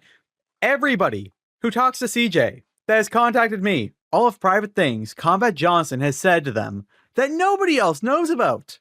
I think we have scratched a large part of this iceberg, but the other things, I have no idea what is lurking underneath the water. Behind the scenes, I'm like, I don't know. Like, I know that. I can tell you that confidently because only I experienced that. Only I did. It was the worst, awkward 2 hours of my life. Afterwards, I've just been like, "Oh my god. Oh my god. Get me out of here. Get me the fuck out." You know what Stingy should have done? Stingy should have said, "Oh shit, guys, I just got a call. One of my family members is in the hospital. Leave the call." And then later say, "Yeah, I'm never coming back." That was his best out. Out of here. But that's the only thing I could say. Of just like, there's many more. But yeah. So how do you feel about that story, chat? I think that is a crazy story. But the worst part is, I believe every word of it. How do you feel about that? And I was screaming in my head, that is my Boblax. That is his Boblax. When I explained to people going, "So, Combat Johnson's my personal Boblax," because that happened. As soon as I made this message, I instantly got kicked out of the server. So, Yeah, that happened with Mr. Muda too. He said, "Hey, listen, I don't want to be a part of this anymore, but I think you guys are still cool." Kick him out regardless. When it says foods, it was supposed to be feuds, fights. The reason we were even friends as long as we were with them is because we didn't know half the shit that was going on. So this is, I believe, Cyan telling me, "Hey, listen, we were told a completely different story on what was going on. The stuff that we did know was twisted to us in a way where we didn't get the whole story." And that's 100% true, because I feel like as someone who was the actual host, like an actual host, I got stories just constantly twisted up by people who would keep telling me shit. Because from my point of view, I would wake up the next day, the shit would already be over 4 hours later, or like 6 hours later sometimes, and they'd be like, "It's already sorted, but this. And then I would miss half of the other stuff because they don't really want to talk about it because it makes them look bad. So like, I'd be like, "All right, well, thank you for telling me this," and stuff. But, and now I'm with the hindsight now, I could easily say, yeah, I am a firm believer that, mainly CJ, our point, and like who did this, like tried to do a little posse group and shit, and like finding out about this posse group too was also CJ's elite pedo hunting squad. I just can't believe it. I've spent a year of my life with this person. Combat Johnson is a lolcow that is completely untapped. they would twist narratives to make them always the victim. And you see it now in the tweets that like Addendum has like covered. And it's just like, yeah, CJ will constantly be like, I'm a victim. It's annoying. It was like, oh, that stuff. I don't know why they wanted to be a predator hunting group. Addendum talks about it in this video. Finding out about that actually kind of blew my mind of just like, how did I not know? Yeah, they were messaging a lot of people about that. But I guess they were trying to keep the Wrangler side, like, separate. How did I not know all the signs were there? There's still so much more I wish I could share with you, like the fact that... Yeah, this here, I was like, what? No fucking way. What? What is this? What? I can't believe I found out about this now. CJ's wife spends a big chunk of her money just so she could travel to Vegas in order to get fucked by her boyfriend. CJ. I think it was Klaatu saying he was an actual cuck, but I did not think it would go this far. And you know what? I believe this story because what I told you, chat, would happen to CJ and I 10 minutes before. He actually, like, did you experience the Banshee scream? And I did, like I said earlier. For some reason, out of everything to do with Combat Johnson, the Banshee scream is what I am most curious about. I wish I could hear this, and I want to hear other people who have heard it to explain to me like a Bigfoot sighting. I was like, I genuinely never had, like, offline conversations with VC things where, like, they did Banshee screams. The only time I could maybe, like, there could be a chance they did a Banshee scream, but I had my headphones on my, like, shoulder while, like, doing the podcast, was that, like, maybe they did it, but I didn't, like, experience it. But, like, I generally don't think I experienced the Banshee scream, but I believe it. I fucking believe it. I believe it too, Stingy. I spend 90% of my time hanging out with CJ and shit. No. Also, I wanted to ask you about this. Did you hear his attempt to make a file hunting group? And when I saw this, I had to pause the video and be like, I think I need to do a stream and talk about this, because it was like, what? That is real. I can confirm it. I have DMs of him messaging people saying, hey, I'm looking to start a crew. What? And, like, I messaged Addendum about this too. I was like, when it comes to the pedophile hunting group, he never really mentioned me about it or, like, told me, like, you want to join? Because, like, I was always, like, a firm stickler, whereas, like, I'm in this for laughter and commentary. I am just laughing and making commentary on shit. So I was like, I am not a pedo hunter. I'm not a pedophile hunter group. Get the police involved. Oh, no, what Toby was doing too? Yeah, let me... Oh yeah, we're gonna get to hear about Tubi soon. This woman, again, messaged White Bowser to get his feet pics, is Combat Johnson's right-hand man. And I'm gonna spoil this too. She also messaged me. If that's public, finally, yeah. Like, Tubi. I remember finding out where Tubi was buddy trolling Earl, and This is actually unbelievable. Tubi, again, messaged White Bowser, befriended him to get his feet pics. She said, this is one of the cringiest things I've ever heard in my life. She said something along the lines of, these B cups have him wrapped around my finger. Unbelievable. I was like, get the fuck away. Agreed. Yeah, that was what I thought. She messaged me. I saw it. I screenshotted it. I did not message her back. This woman has also done life ruination, trying to paint people out to be pedophiles. So I am not touching that with a 10-foot pole. Instantly there, I was like, nope, don't, get away. I was full blown, like, just, I was like to Muda and, like, Nick, messaging them and shit, like, and Doom, just being like, dude, what is the fuck going on? But what Tubi did, buddy trolling Earl, exact same as what Cow Wrangler did, with, like, the Instagram, giving Cyraxx advice for Instagram, a profit. I found that out this year probably by someone who explained it to me fully, and I was like, oh, yeah, that fully changes my views on them. Yeah, fuck that. Yeah, I would constantly wrangle CJ a little bit, sometimes behind scenes, and be like, hey, what are you doing? You cannot wrangle CJ. This is a man who works a job and will get into violent arguments with the customers. If Combat Johnson's lifeline, his job, his income, is not enough to make him behave, Stingy, do you think that you being his Discord friend, or co-host, I should say, closer, do you think that being his co-host would make you have any more impact? No, that man is untamable. Like, just react to videos, lol, or like make content that's interesting. You don't need to be this superhero fucking main character syndrome. You're a fucking jackass with a mic. With Addendum's question, this was probably after. No, this was 100% after I did my stream. Like, oh yeah, so I think Stingy misunderstands the question. So my question was, as to the file hunting group, I said, was this going to be another Wrangler thing, or was he starting a new crew? So I was wondering, hey, is this all the Wranglers doing this, or is this just him going off on his own? And so it looks like it's the latter, him going off on his own, starting another crew. This was nothing to do with the Wranglers. saying I'm done with, like, DJ. Like, I didn't want to know any more connections. And, like, I wasn't really talking to 2B as much. And when I found out about the buddy trolling Earl, I was full-blown like, yep, get me the fuck away from these people. I sent Addendum something. But he said, Oh yeah, he sent me the TikTok, which we're going to see soon. what the fuck is this? He's going to ask about the Goblin Mask. The Goblin Mask is something I was so curious about too.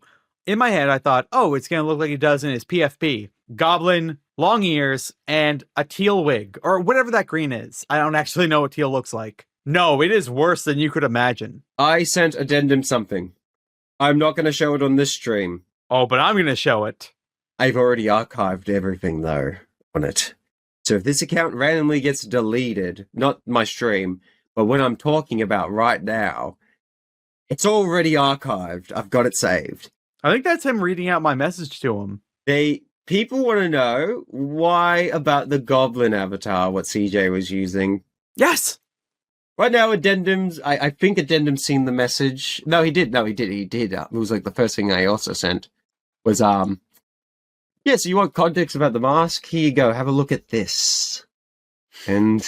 You people don't understand what you're about to see. This mask. It's like something a serial killer would wear. This will help his video in the future. CJ's never coming back to the internet, by the way. Oh my lord. Okay, so I need to say this right now. Stingy has never been more wrong in his life. So I can't blame him for not knowing about this.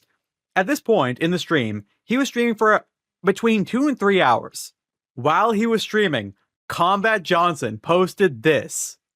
Cyan Scat Hat, yes, the real one. You know, the one that everyone said, yeah, this is 100% CJ? The one that's been gone since December? UFW, you back on that bullshit? I summoned him. Now, let me tell you this right now. I do not know what UFW means. So I went on Urban Dictionary, and you know what it said there? UFW, an abbreviation for the phrase, you fucking whore, pronounced UFW.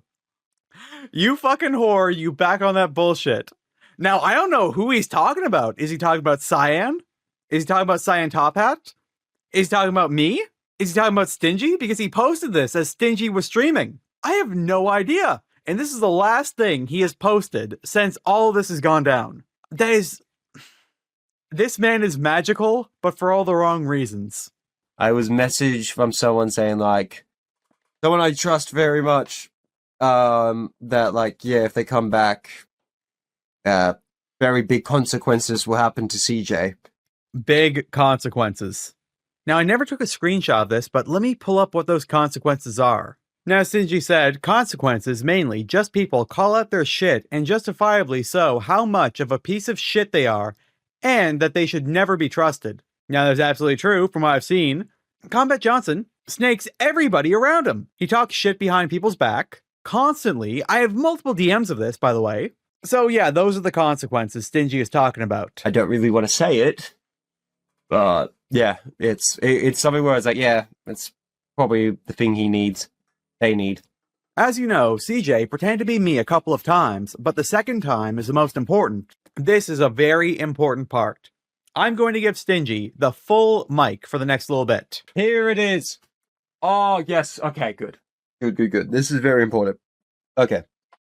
So I mentioned what CJ did about the server, and I was like, holy fuck, what? As you know, CJ pretended to be me a couple of times, but the second time is the most important.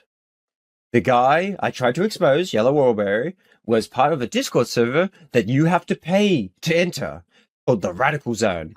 So CJ got into the this fake Scion account, or I don't know if I think they used the fake Scion account, and spent real money to be part of a degenerate Discord server just to porn bomb Lando. And that there's like, holy fuck, what? And that's why the biggest reason why I kind of want to do this stream too was like, you fucking weirdo. You just gave money to a like pedophile ring basically in that stage. He pretended to be me and paid to enter a server with borderline pedophilic art, proceeded to take a lot of that fetish art and then porn bombed other people with it under my name. That's true, we actually covered this in the last episode. And it's so fucked up. It's just seeing that, it's just like, whoa. Oh, this Combat Johnson. He is a malicious motherfucker. He is He is vile. Vile. I do not know what was going through this man's head. I have seen a lot of gay rage. Rage, because the amount of times I've experienced with CJ, it's fuck you, how dare you yes, that's exactly criticize what it does. me. Fuck you. How dare you go against me? Don't you know I have 93 subscribers? That's Combat Johnson. Everything he does is okay. You do something lesser, you're the fucking devil. How dare you not be on my side? Fuck you. How dare you even breathe in me? That's like how he basically says CJ would act. How much of this were you left out of? Okay, so I will preface this one. Stingy's in Australia, and the majority of the people that were asked to go in the RV, or everybody, to my knowledge, I don't know where everyone lives, but I'm assuming they were only getting American people. So Stingy not being asked to go in the RV does make a little bit of sense. Good chunk. A very good chunk. And I would find out about it like a year or 8 months later and be like, what? What? The problem with me, like I was left out of it a lot, was I had them in my ear. Like I had 8 people had in my ear just being like, trust us, trust us, trust us, trust us. And a good 4 of those people were like very bad people. Otherwise, I do wish Addendum the best of luck.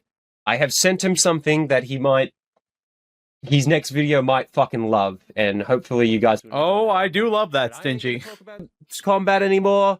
I ain't gonna talk about the Wranglers anymore. I cannot blame him for saying, hey, I'm done. In my opinion, this 4-hour stream was as much as he could give, and he let anybody who was in the live chat say anything and he would answer it. If I was in the Wranglers, I might do something similar. And again, remember, it's been around, I think, like a year since he left. So remember, this is old news. I ain't gonna fucking talk about this whole past. This entire past is done. It is over. Alright, so that was Stingy's segment. Like I said, now this is not a replacement for Stingy's video. I'm going to link that stream in the comments of this video, pinned. But if you remember, he also sent me Combat Johnson's TikTok. And my lord, you people have no idea what we're about to see. So I archived the entire thing, and now what do you say we look at this? Don't know if I've shown everyone yet. Oh, that's Combat. My little peon. Yeah, he has a scorpion. My minion. He's so adorable. Oh, would you look at? Oh, okay. Okay, I want you to look at this. I want you to look at this. This is Combat Johnson's goblin mask. Harry Potter scribbled on with Sharpie. Blush and bleeding eyes. Oh my lord, what are we looking at? What are we looking at?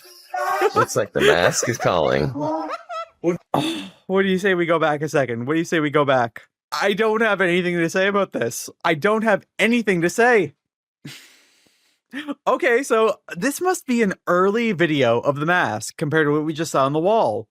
So in this version, we have the eyebrows and the blush, but we don't have the bleeding eyes, and we don't have the Harry Potter scar. This is something you would see in a modern-day slasher film. Like Mike Myers, Jason Voorhees, all of them wear a mask. This is the Combat Johnson mask. Looks like the mask is calling. Would you punch me in the face? Oh yeah, so if you remember, at the very end of the Wranglers, they just reacted to TikToks. Well, this is Combat Johnson's version of him doing it solo. For $2 million, homeboy. There's no way I can say this without sounding mean. He looks like a grandmother with cancer. Bro, with the kind of day I'm having right now, I would do it for 25 fucking cents. You give me a quarter, I'll knock your fucking ass out. Let's go. Yeah, internet tough guy. Ah, there it is.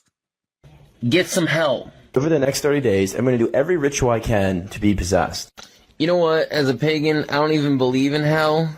But I want it to be real, just so your dumbass opens a fucking gateway directly into your asshole for this stupidity. This is, let me tell you people right now, when I was planning my New Year's 2025, end off the year, favorite part of 2025, I had no idea this would be dropped on my doorstep. Like, don't get me wrong, Again, we saw the mask earlier. He drew these teardrops. He drew the Harry Potter scar. I see what you're trying to do, but, like, what if you're wrong? You are, but, like, that's literally like if I was like, you know what? I'm going to prove that semis aren't real. I'm going to stand in this deserted highway. This is the dumbest hypothetical I've ever heard. So this guy says, yeah, I'm going to try and summon demons to possess me. Combat Johnson says, I don't even believe in hell, but this is as dumb as trying to say, I don't believe in semi-trucks and stay in the highway. That sounds like you believe in hell, Combat. And when I don't get hit by a semi in the next 3 hours, that just proves that semis don't exist. Spoiler alert, your shit is about to get hit by a semi. TikTok, you want some bullshit, and I've had it up to fucking... Oh, I want to hear this. I want to hear this. Like, I'm not even gonna make a new account this time. You're just gonna have to deal with my bullshit. And I'm just gonna keep fucking posting this shit. I mean, like, I'm at the point. What I don't understand is why the last video got taken down for harassment. I called the dude dumb. Oh yeah, so that video got taken down. And Combat Johnson re-uploaded it immediately after posting this. Because he wanted to prove that possession wasn't real and demons weren't real by trying to get possessed. So, like, I'm sorry that my opinion is that he's stupid. Deal with it. I don't fucking care. Like, I'm sick of this. I'm legitimately tired of your bullshit.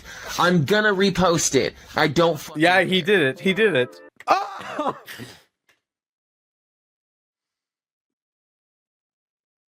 Combat. Buddy.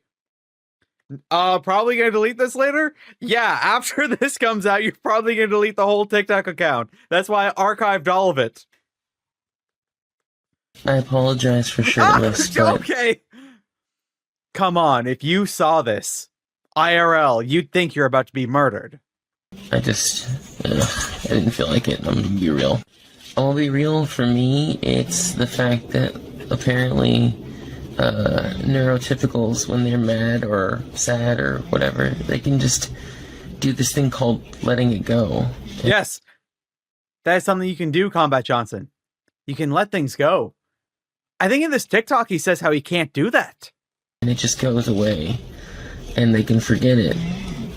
While I'm over here for days, just sitting here like...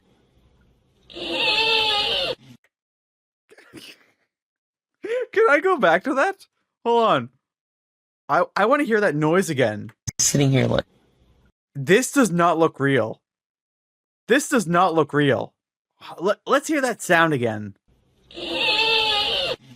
And I just don't understand how it... Like, I don't get it. I don't know how to just let things go. Well, let me tell you a pro tip to learn how to let go, Combat Johnson. You need to play Fallout New Vegas, do Dead Money, and not use console commands. Oh my lord. Oh my lord. I cannot believe there's this much content on somebody who has left the internet back in December. But we still have a ton of Combat Johnson to go through. And again, Stingy was not the only person that contacted me. The other one, who I've talked about already, was Mr. Muda. He was another co-host of The Wranglers. and he left just as Stingy did. I may have some more funny stories about combat, but I would have to go back into chats. Unfortunately, when he went scorched earth on me for not wanting to associate with him anymore, he deleted all of his messages, so they're all one-sided, besides old group chats he forgot about. I said, if you don't mind me asking, what does scorched earth on you mean? Was he planning to do something to you, or just totally burn the bridge? In regards to combat, literally, I was still even trying to keep the door open if you wanted to talk about movies or shows, but he straight up kicked me and deleted every DM between the two of us before deleting his account after people on the farms were giving him shit in the KiwiTuber thread. CJ thought he had so much more weight than others in this community, if that's what you want to call it, lol. Oh, I would call it a community. The smaller KiwiTuber group? That was definitely a community. Also, watching the last Lost on the Net combat section, you're killing me with the 2-year point, another reason I left. Now, if I remember correctly, that was me saying, hey, these guys were streaming this for 2 years and there was no growth. It was the exact same thing. I said I would have left long before that, and I'm about to say this here too. That was something that always made me wonder. I said to myself, if my podcast didn't get a certain amount of watch time after 12 months, if Lost on the Net did not get that many views, I probably would have stopped it by episode 12, but thankfully here we are on, what is this, episode 15? I know you guys had fun with it, but I look at all the stuff I upload as a business sort of thing. Now that is also true. I enjoy making these videos, and I know that a lot of people like them, but honestly, if I was only getting a couple hundred views, I'd probably just stop. Mr. Muda said, I completely understand, but that's what it became for me at least, doing it for fun. I actually hated streaming with Combat and Wendigo. Only person who I enjoyed streaming with is Stingy. That is a nightmare where you're streaming with 3 other people, and you only like one of them. So I said, dude, Stingy left, you didn't show up for the one after, and then just told them you weren't coming back on episode 78. Now I only know that because that's one of the ones I archived. It's so funny, isn't it? When Wendigo showed that weird-ass Tonita shit, I was fucking dumb. Stingy told me he was trying to keep it cool because he was the one running the stream, but he immediately messaged me how he was done with the both of them. Also, I found Combat's response to me telling them I was done with them before he burnt the bridges. Wish I screenshotted more before he deleted everything, lol. Oh my lord, that Tonetta, whatever it is. I briefly mentioned it earlier, and it is absolutely disgusting. Now, Innocent Audentum says, what is a Tonita? I also said, I think we all have that wish at some points, but you not screenshotting it was because you didn't think you would have done something like that. I barely remember. I like to believe my brain has blocked that nasty shit from my brain, but it was the last stream I was on with Wendigo and Combat. And yeah, that's exactly what it was. I try to assume the best in people if they don't already have a history. I also found a screenshot of Combat's DMs to Zippity. I said about the Tonita, if it's that bad, then I guess I don't want to know. I have the last 4 Wranglers episodes archived, and let me tell you, they were a chore to go through. Mr. Muda then said, they definitely are. The other 2 just weren't entertaining, and I was just friendly to Wendigo and Combat because they had all the logins to the Wranglers channel. I've never posted a thing from that, only joined a Discord call to stream from, lol. From what I'm trying to remember, Wendigo brought this video from this Tonita person who was making nipple covers out of his cum, from what I remember, but it's so fucking gross, I muted myself and left stream immediately, deciding I was done with them. Now, I did not read that full thing before I responded. Dude, they brought the least to the table and had all the logins? Wendigo hasn't streamed in like 2 years, and CJ had 93 subs. Meanwhile, you had a growing X account, and Stingy had the largest account. What? Yeah, I'd quit on the spot too. I actually would. I would. Mr. Muda replied, dude, I'm not bullshitting. I specifically remember some sexual prosthetic being made with cum. Immediately cut ties. It's ironic, isn't it? I said, my jaw's on the actual floor. That's legit fucked. And yeah, they definitely subbotted, if not them, some other trolls after them. I wish they didn't recently delete the channel because it was there for so long. I replied, there's no doubt in my mind they bought it. Mr. Muda said, dude, you're right, he did drag us into lemur stuff before he got exposed. Now I then showed a clip of Combat Johnson saying, we didn't bought this. If somebody did it, you're not hurting us. But if it's real people, hello. Apologies, didn't know you covered him before the newest upload, so I'm watching the last one now. Here's a DM between Combat and Zippity, by the way.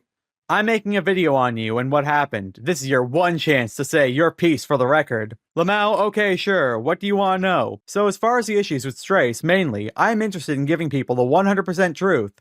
Too many people still have no clue what happened or are misinformed. You mean like what started it? Yes and no, what started it, and the ins and outs of what happened, front to back. Now, unfortunately, that's all we have from that one. Now I said to Mr. Muda, that first segment I made was my favorite thing that I've ever made. Stingy also wanted to leave earlier than I did. He just wanted to be civil. That's true, Stingy wanted to leave at episode 50. Like I said in retrospect, it's genuinely so fucking funny. Now replying to that Stingy wanted to leave comment earlier, I said, Stingy tried to leave it nicely and then CJ took it as an act of betrayal. Over a fucking card game? Found a screenshot of Combat defending viewbotting. I said, no. I remember him denouncing that before. It included an ad of me and Stingy to prove it's real. Now, we already read this earlier, so I'm just gonna keep reading. He fought to delete all group chats before deleting his account. I said, don't worry, I doubt you're working like a sweatshop worker trying to make fake DMs. Makes me think he just did it himself, Lamau. Bruh, I'm too lazy for that shit. Shit's too funny on its own without being faked. I perfectly agree. He did. Dude, the card game curse is so funny. I have bought a few packs before the Keemstar collaboration. I don't agree, but I understand. But you won't see me bitching or try to take down others who enjoy it. I just privately don't buy anymore. I said it is. Everyone that goes after that card game ends up getting exposed, and the card game guys are great too. I buy the cards myself, and I think that even if you don't play the game, they're neat little collectibles for something that has none. And I agree with that. I think they're nice little collectibles. I don't really play the game at all. Not that I could. There's no one around me, I'm sure, who buys them. But I like them. Another thing, because I DM'd Tuffy about ideas, I'm pretty sure he was pissed off about it. He is in Combat. I don't doubt that in the slightest. Now, after reading that Combat Johnson was already planning on viewbotting, I said, wow, he was planning a sub-botting false flag. Yep, I love the, if they don't anything, we stick with it. I said, I knew the moment that you left and the Wranglers channel got that boost, it was bots. 100% Stingy and I completely disavow viewbotting. The main reason we kicked Mike Muska out in the first place. He mostly streamed with Cult Tubita, who's the Perry the Platypus PNG. I said, lol, I remember Digression Session. 3 episodes with Pig and then it started over. That is what happened. It was 3 people. Tubita, Squash Sack or Sack Squash, I can't really remember what one it is, and Stone Pig. After like 3 episodes, he had his meltdown and they started over completely. From what I remember is his girlfriend slash fiance slash partner slash whatever the fuck they were was jealous of Tubi Lamau. Apparently, Tubi and CJ are very close and I absolutely believe this. And we're gonna see that in a little while. Pig was wild. I didn't even know about anything he was doing until people exposed it on YouTube. Now, this is what I said to Mr. Muda. Pig was the reason I started listening to all the smaller KiwiTuber streams when playing video games years ago. I wanted to find out everything he did and started listening to all of them at 2 times speed. That is absolutely true. Once I found out something happened with Pig, I was trying everything to find out what exactly had happened. And so I started listening to all the smaller KiwiTubers channels. That's one of the reasons I think I'm pretty qualified to cover this topic, because I listened to all these people at the time. By the way, could I ask you something real fast? I keep hearing that CJ screams like a banshee, is that true? My most concerning topic. Does he really screech like a banshee? Yes, I can confirm. I wish I still had the video of him screaming at people at his gas station job. I need to find it, but it definitely exists. And that's so real, watching videos at 2 times speed. I had to do it with Low Tier God's court video. I said it's my trick to get videos done faster. I go through them at 2 times speed and then bring it back to 1 time speed when it's time to record. That trick is a lifesaver. But I can't go too far above 2 times speed, otherwise I start to lose focus. Was going through some stuff and found he made this. Here we can see Combat Johnson's avatar using AI flying a plane right in front of the Twin Towers. I said, what? Yep. How did AI even let him do that? Using AI to put himself as a pilot outside the Twin Towers. I said, I thought they had rules about what they let you do. Dude, I don't even know. The fact he thought it was a good idea is so funny. I said, I was told he once said to Stingy, I can't find any good porn to watch. How can someone get that comfortable with someone they know online? I can ask Stingy, but there were so many times we would have to talk in private about how weird / insufferable Combat could be. I absolutely believe that. I want to imagine after every Wranglers episode, Stingy and Mr. Muda were just in a private call for 20 minutes, take a drink and say, man, what just happened? I responded, you have no idea how much I believe that. Honestly, I will not lie. There's pretty much anything these two could have told me that Combat Johnson has done in private, with 0 evidence, and I would have believed it. It was always about personal life shit, and I couldn't give less of a fuck. Like, I only know you on Discord and stream with you every now and then. This man actually amazes me. I remember one day I looked at his first stream and his last one. There was no improvement in 2 years. Absolute truth nuke. To be fair, I think the one where shit went down may have been a separate one, but he was constantly dealing with shitty people, as I would imagine working at a gas station, coming into the store and trying to steal. I said, I don't know if you watched him after you left, but the Wranglers turned into nothing but them reacting to TikToks. I was more entertained by the slop than I was with them. Nope, didn't give a fuck about him after he blocked me the day after I told him I didn't want to be on their stream anymore. I said, true. I remember thinking, I've never gotten into an argument at the gas station with the cashier, but then I need to remember how many kinds of people go in there. As for Mr. Muda not watching the Wranglers after he left, I said I can't blame you on that one. Here he is threatening to hit someone. I can't quite remember the context, but let me jump to the message with the video. This is a video from Combat Johnson. He took off the CCTV camera at his work. Oh, let's watch this. Here he is arguing with this guy. I'll watch him pull out his bat. Oh, look at that thing! What is that bat? It's tiny.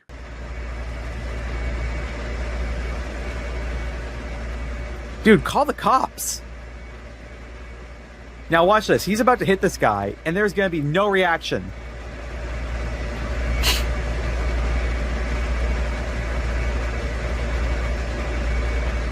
Oh, I wish there was audio for... Yeah, get outside. I wish there was audio for this. Remember, Combat Johnson, he is the one that posted this. Yeah, dude doesn't care. It's like that video of the guy who gets tased and he says, I'll get you, bitch, while pointing while he's got a cigarette in his hand. Oh my lord, this is boring. I'm probably gonna skip part of this.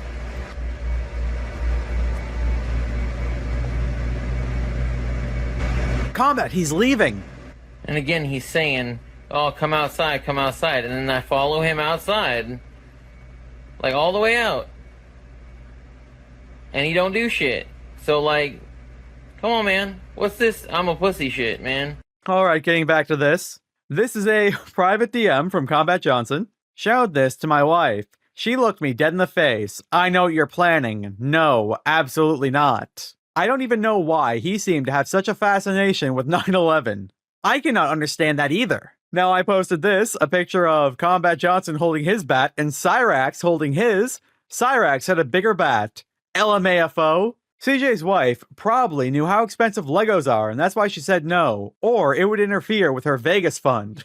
I found another video of him kicking someone out of his gas station job. I said, how many of these videos did he post? I didn't even know about that whole can of worms before I watched your videos. Quite a few, like I said, he treated all of us like a personal therapist. Now responding to the Vegas comments, I said, I didn't know about either until Cyan told me they told him that. By the way, the whole tip goal, Stingy and I wanted no part of it. He basically wanted it for himself so he could buy himself more toys. Seriously, I thought at least the mic one made sense, which I did. I thought, hey, all of them getting brand new mics? Yeah, that's understandable. Better quality for the videos. Or sorry, for the streams. But nope, Combat Johnson just wanted more toys apparently.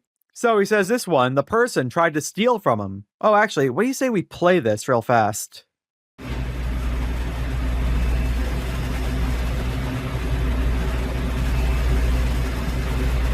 I don't doubt that Combat Johnson pushed him out. He tried to do it with the black guy, but the door was locked or something. He wanted that goblin mask so bad, Stingy and I only wanted to grow organically and only take the donations if we ever got monetized. They're the cash appers. I'm pretty sure he didn't even want the goblin mask until I floated the idea one time of buying a Godzilla mask and then dubbing over myself, but I saw how cringe that might actually be. I said, I legit don't ask for money because YouTube ad revenue was great. He should have focused on improving his content. You can't really improve when all you do is sub shit reactions to barely known internet oddities. Then, me and Mr. Muda agreed on something, absolutely.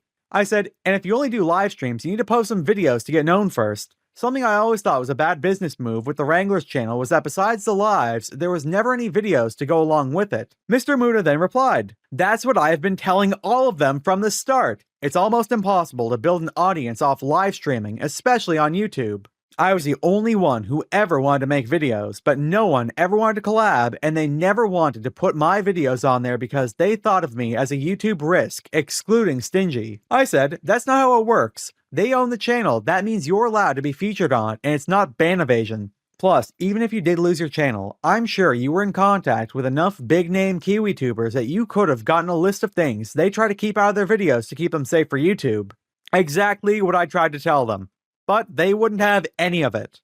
I even told them we could upload each other's videos to the channel to build, but they basically blew me off. Kiwi and Smokey were both super supportive, and Kiwi Tapes even offered to help me buy a mic, and I politely declined because I don't like to take favors from people. I then said, if the four of you worked on a single video for the channel per month, you would have a full video every week. That would have been more than enough to get you guys in the algorithm. Honestly, I think the best idea for them at the time would be every one of them took one video they made per week, clipped into a bunch of segments or shorts, and just uploaded it. But no.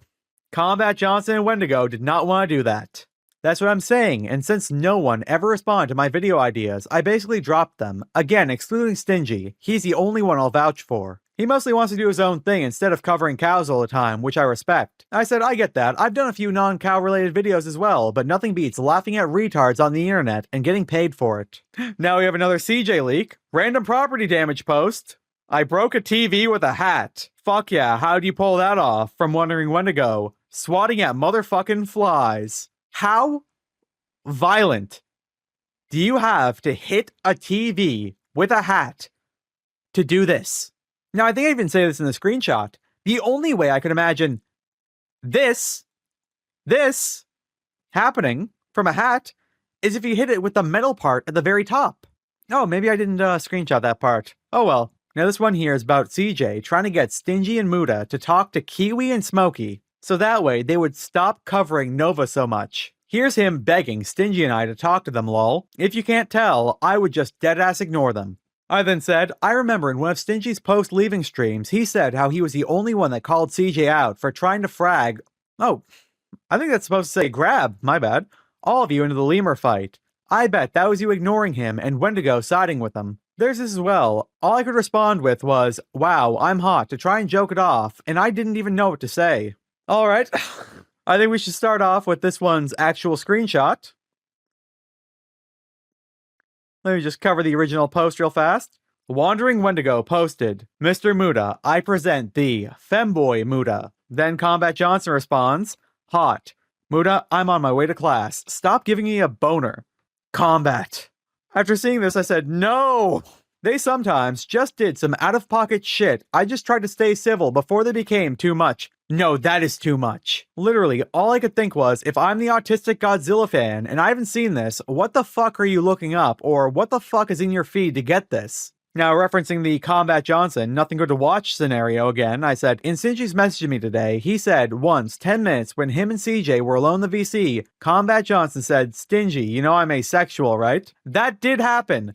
Out of the blue. Stingy instantly DM'd me about it. So I forgot how it came out, but one time, Stingy said something about being asexual. Then in a random Discord call, Combat tried to open up or something to Stingy just out of the blue. No one wanted to be in a call with Combat or Mike. I said, did Mike add anything to the show? All I know is that he LARPed as a Russian. If you don't mind me asking, whose idea was it for the Wranglers, and how do you guys pick who was in it? Also, if you can't tell, I was the only one who would make thumbnails. Now, as for Mike, not at all. I mean, I remember him having one decent song, but mostly just LARPed as a Christian Russian. Now, posting one of the last remaining Combat Johnson thumbnails, I said, probably better than risking something like this.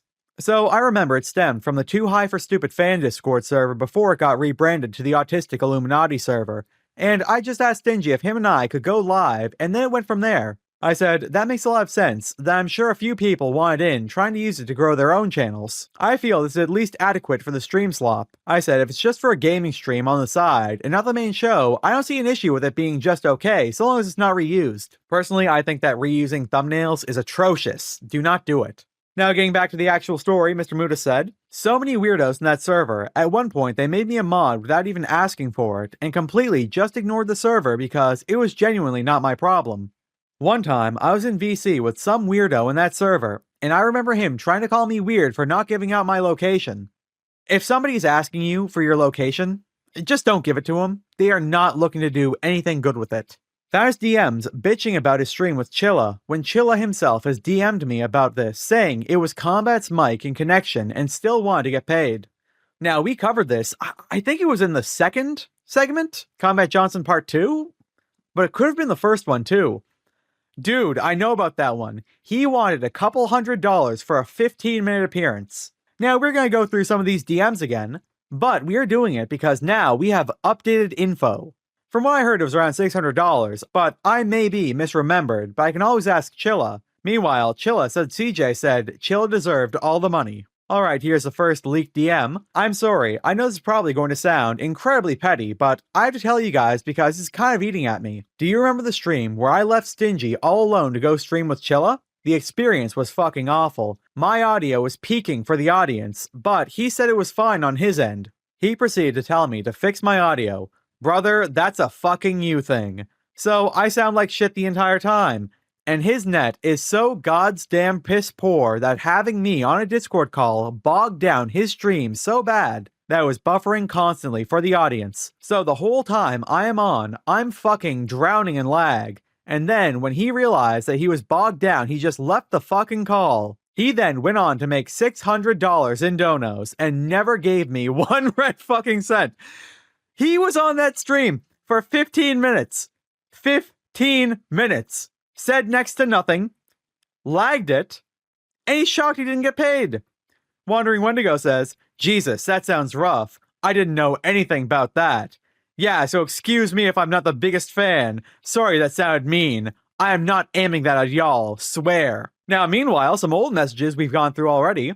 Why would I pay you for nothing, lol? Them? Hell, I never even promised it. I just told them that I made $700 that stream. Why would I give it to them when they never spoke, lol? Yeah, Combat Johnson didn't talk at all. Let's be real, lol. If I kick you from the stream and it starts working, I'ma say it's your fault. But that doesn't matter at all. You're right. I don't know why he expected so much from me. I rarely spoke to him. I was legit trying to help him get over 1,000 subscribers so he could get some money from YouTube. So Major Chilla did his good deed of the day, trying to help out Combat Johnson. Combat Johnson, after being the cause of getting kicked off, starts reeing at Major Chinchilla. And we're going to find out he was shit-talking him right before this, too. Oh yeah, sorry. Let's get back to this. So Combat, in private, was saying, that fucker never gave me one red cent. His direct messages with Major Chilla, no, that was your fault.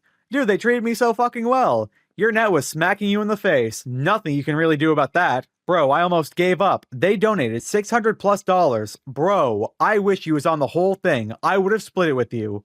Key words from Combat Johnson. You deserve all of it. He spurred out about an old Chilla video asking about what he should say to Tubi in the DMs. Let me scroll back and read some more. I said, was it to do with that Bowser up she tried? I'm pretty sure I'm rereading from when he initially said he was eating mushroom chocolates. Now I cannot agree more with what I'm about to say. Dude needs to put the phone away when he's doing that. If you are doing drugs, stay off Discord, especially if you make videos or stream. Okay, here it is. Am I allowed to criticize Chilla? I'm 2 minutes in, and this video is ass. What the fuck is this cropping? Now, looking at the screenshot, you can clearly see Chilla's just got the, not taskbar, the header of the game up. He's not playing in full screen. Personally, would I upload a video with that? No, but Chilla's also a much bigger channel than me, so hey, if it works, it works. Bros, this is so bad. Mr. Muda said, always allowed to criticize friends. Fuck, it's so good. He needs to think about taking this down. Combat. That video probably has more views than half the streams on your channel combined at that point. Shut up. I'd leave a comment, not a mean one, just point it out. Honestly, if I spoke with Major Chilla and I saw that, I'd probably say, hey, try to get rid of it, but again, if it works, it works. Context for me, the clip is from the movie The Wall, and I was rewatching it and sending clips in between messages. This was before the stream, I'm pretty sure as well. Actually, I think it was the morning after. Let me check the times.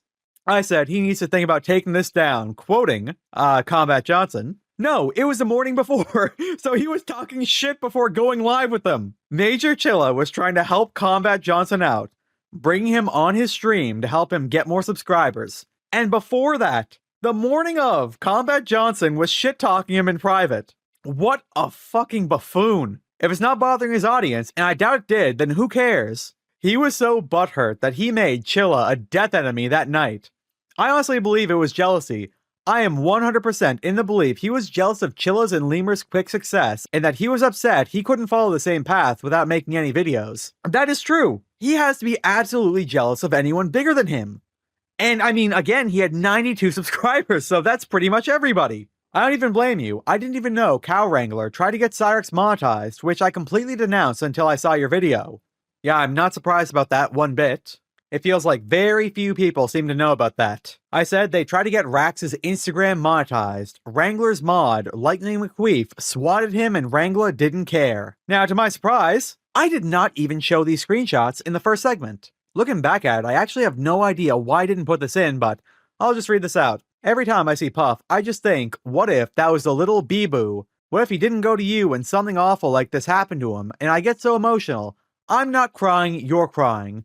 Like, honestly, wish the best for Cobes, but he shouldn't have animals. Ended up on the phone with Casper Police Department. They're sending someone to check on Puff. I called Metro and they just transferred me, so I'm guessing they don't have the authority to look up people's addresses. This is the first time I'm ever playing in the shit, and probably the last, unless another animal is involved. I would have helped him with dragon care, but now that he has tail rot, I'm just kinda like, he is not going to take Puff to the vet, with how expensive it is to get exotic pets treated as. Crayed too many times over this dragon to not do shit, and here you can see the Cow Wrangler. Yeah, nobody in that server cared that it happened. Every one of them supported it. Just swatting Cobes.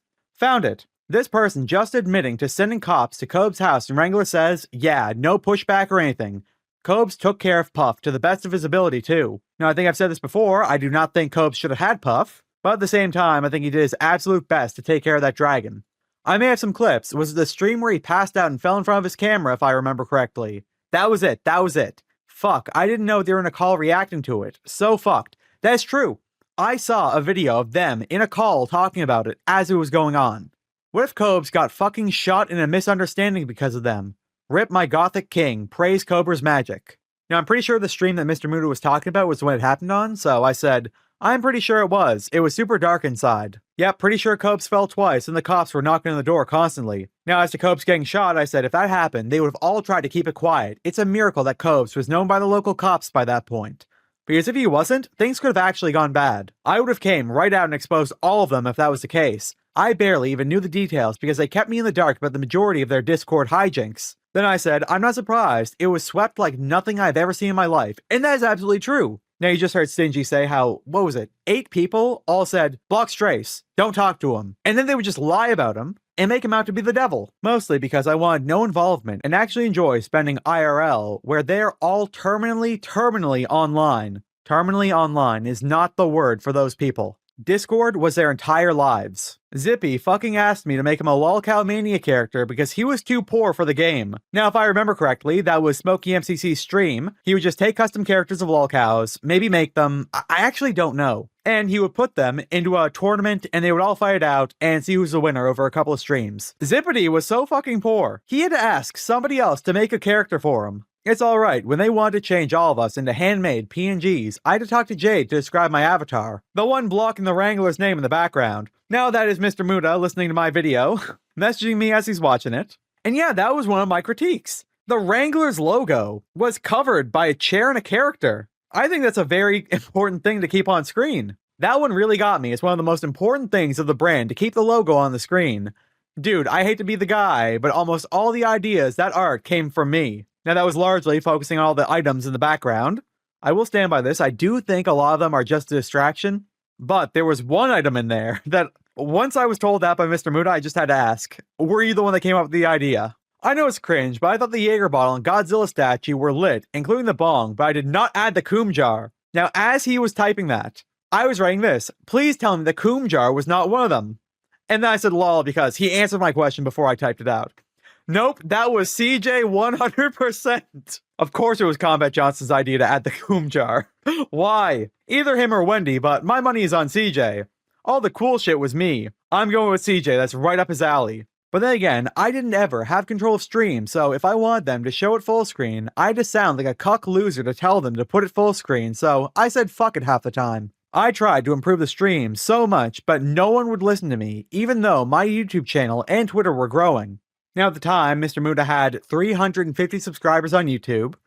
Again, like 3.5 CJs. I said, I think that's such an important thing to do. When the video is so small, it's harder to see a ton of details. Who wants to zoom in to see some regard named Brian harass people in the streets when you can go watch IRL moments with less shitty commentary? No, I said to Mr. Muda, what you don't seem to understand, Mr. Muda, is that they were all playing a different game. Just do nothing to make your viewers have a better experience and suddenly you'll get 1,200 subscribers overnight.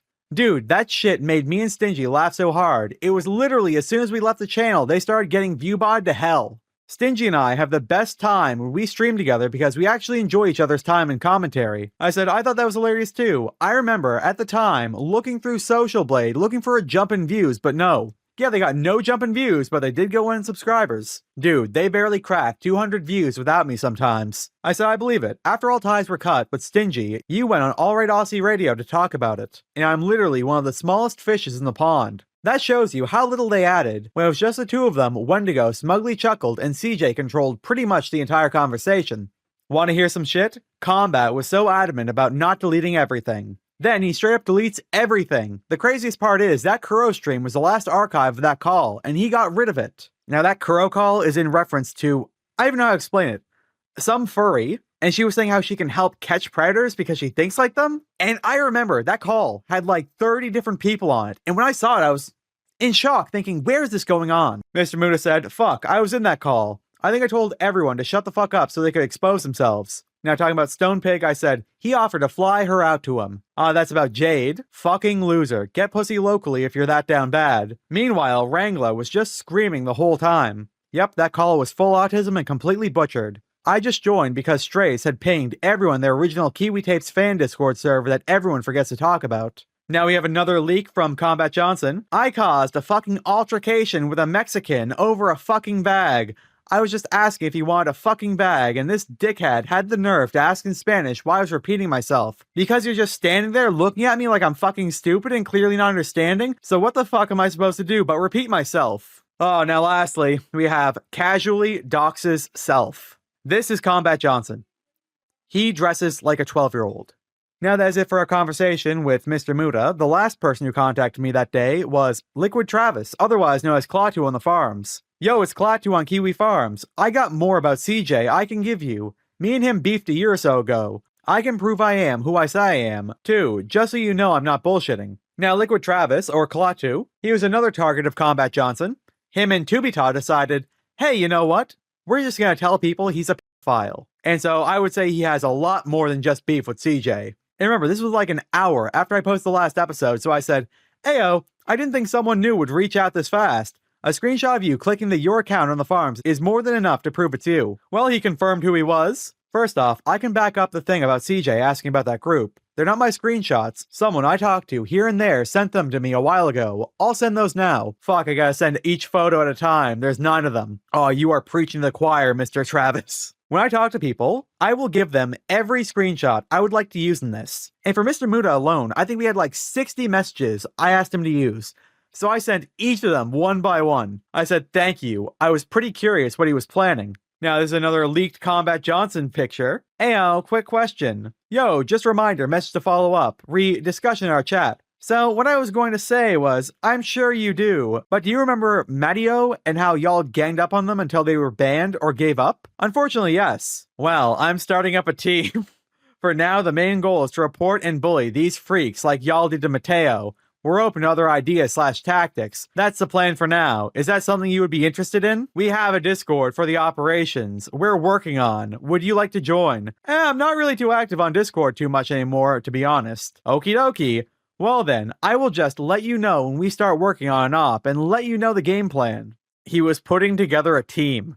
Again, I need to say, I do not understand how CJ just fell on my lap like this. No one on the planet could cover him like I have. Oh, I got more, lol. Combat Johnson and his little retarded group ganged up on me over the dumbest shit ever. I said, it was over that manga, right? Yee, you know. I got all my screenshots and DMs still from that. Yeah, Cyan told me the story how him and Tubi tried to accuse you of being a pedo for a manga panel that wasn't even remotely close to what they made it out to be. They ruined an opportunity I had working with Chilla. I don't care now, but it pissed me off then. It was a body horror manga I never even read. So to tell this story short, Liquid Travis asked people if they had read this manga or knew anything about it. Combat Johnson messaged him saying, hey listen, this is a body horror manga. Some people have trauma. We just need you to take a break and you can come back to us. Well, after getting jealous that Liquid Travis was working with Major Chilla, Combat Johnson decided he was going to completely smear his character and stop that collaboration because he was completely jealous. Oh my lord, this is a lot of reading. Give me a second. Alright, my throat was getting a little sore there. I've been recording for a couple of hours now straight, and I needed a fisherman's friend.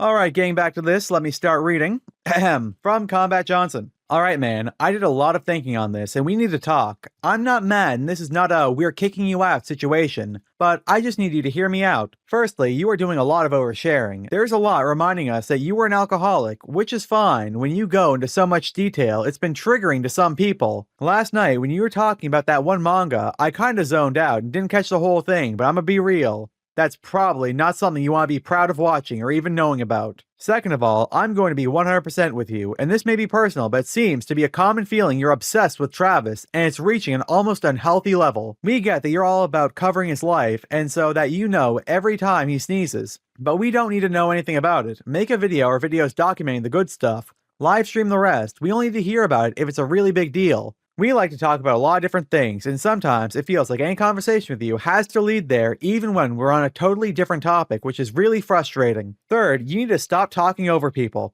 I've caught myself on at least 3 occasions where I was having to be a rude-ass motherfucker to get my point out in VC because sometimes you just don't seem to notice other people would like to continue the conversation they were previously having. I don't care if you talk or talk a lot, but you don't take breaks and you get loud just so you can talk over other people, and that's rude as shit. Combat Johnson, I've seen you screech. I don't want to harp on you over and over or go on endlessly about one thing, so I'll wrap this up. Again, you're not kicked out, you're not on a shit list, you just need to chill out a little. So remember, Combat Johnson clearly says he is not kicked out, he just wants Liquid Travis to hear him out. Join VC. I have no idea why I'm getting messages about this shit. The manga, I said I read a few pages, and it was weird, and I was asking if anyone knew of it. Then I haven't watched Travis live since Christmas, and only talked about him so much the other day because I was asked to help a video. Also, tell me to shut up if I'm cutting you off. Speak up because I don't realize. So what's the issue? This makes no fucking sense.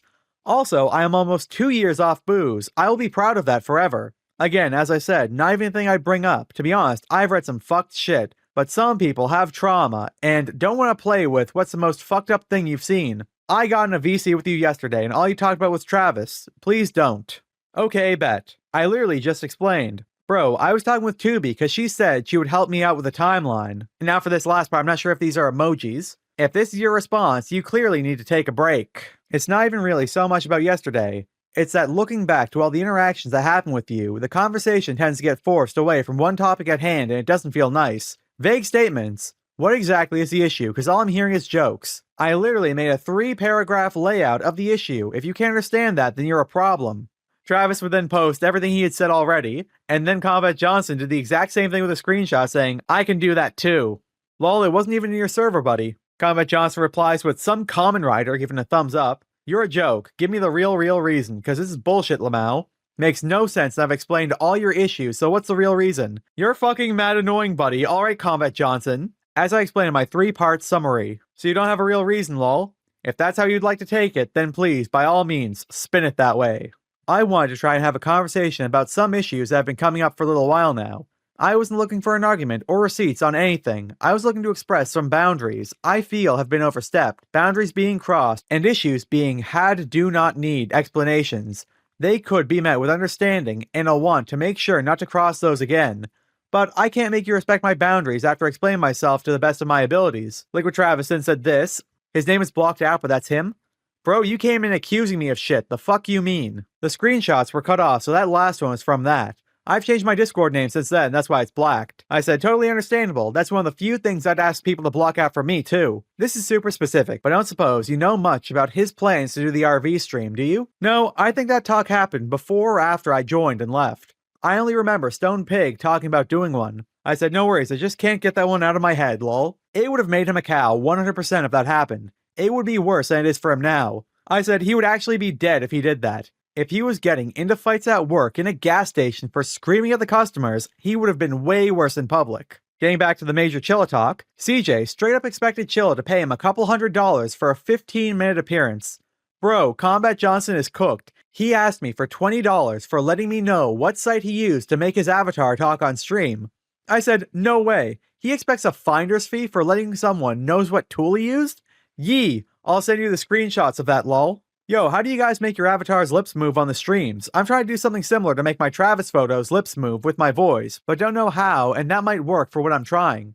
Can I hit you back in an hour? Yeah, no worries, take your time. Bet, almost done at work. Word, dude, I just hit 50 subs, and so I'm trying to go YouTube short live like Travis. He's been tripping out cause I'm almost at 50. So now I am, it's funny. If I don't reply right away, I'm doing dishes. So for the mouse moving, I use a combination of a site called Reactive, Discord, and Streamlabs. Reactive lets you set an image for a closed mouth and an image for an open mouth, and then feeds that back to Streamlabs for you. You have to be in a Discord call for it to work though. Can you use OBS? Yep. Does it need to be Streamlabs too? Cause I don't got that. Nope. Okay, that's good. So I'm pretty much trying to do what you guys do, but with a picture of Trav. Okay, I found the site. I should be able to take it over from here. Thanks, Goat. Now Combat Johnson is gonna try and get $20 for this. If he wanted $20 or subscribers, he should have just made a YouTube tutorial showing people how to do this. That would have gotten views. People are always looking up this kind of stuff. Bet. Shameless plug time. I can show you how to get it all set up and help you if you ever need it for $20. Word, I'm about to do dishes real quick. I'll message you in a few. Oh shit, wait, I read that wrong. Lol, I'm broke as shit right now. Just bought my PC parts today and gave the rest in memberships to Too High for Stupid. I'm not in a rush to get paid. More than happy to work with you. I think I got it. I'm just making it talk like the Canadians in South Park. Thanks though. Talking about that avatar again, I remember when I first saw it, I was in shock. I think I had something like Wranglers, episode 4 or something in my recommendations, and could not believe it. I gave up on this project, so I stopped using mine, and only use this Twitter now to look around. RIP, I was watching Stingy and CJ posted a Discord link in chat, and that's how I found out about them. It was like a stream on Stingy's channel, but CJ was a guest, I think. I said, that sounds about right. People in that extended crew would always pop up on each other's shows. It was like a small-time lolcout live network sometimes, and it really was. It was so weird being in there, cause I wasn't trying to be a YouTuber / streamer. I just archived cause I'm autistic lol, but I feel like CJ felt threatened by me, thinking I was gonna take over some shit. It was a really weird vibe towards the end. That is true, Combat Johnson is jealous of literally everybody who he talks to. Actually no, you don't even have to talk to him. This dude would apparently shit-talk me in his Discord server, and I have never spoken to the man. From what I understand, it was more like a friend group that would hang out in each other's streams and on Discord, but he started seeing people bigger than himself and thought he should be the one with the huge channel. Again, he did none of the work to get that channel. That's one of my thoughts too, cause all around the Stone Pig thing, he started acting different around some people. Then the drama with me happened, all the science shit. It's almost like CJ craved being on top or something.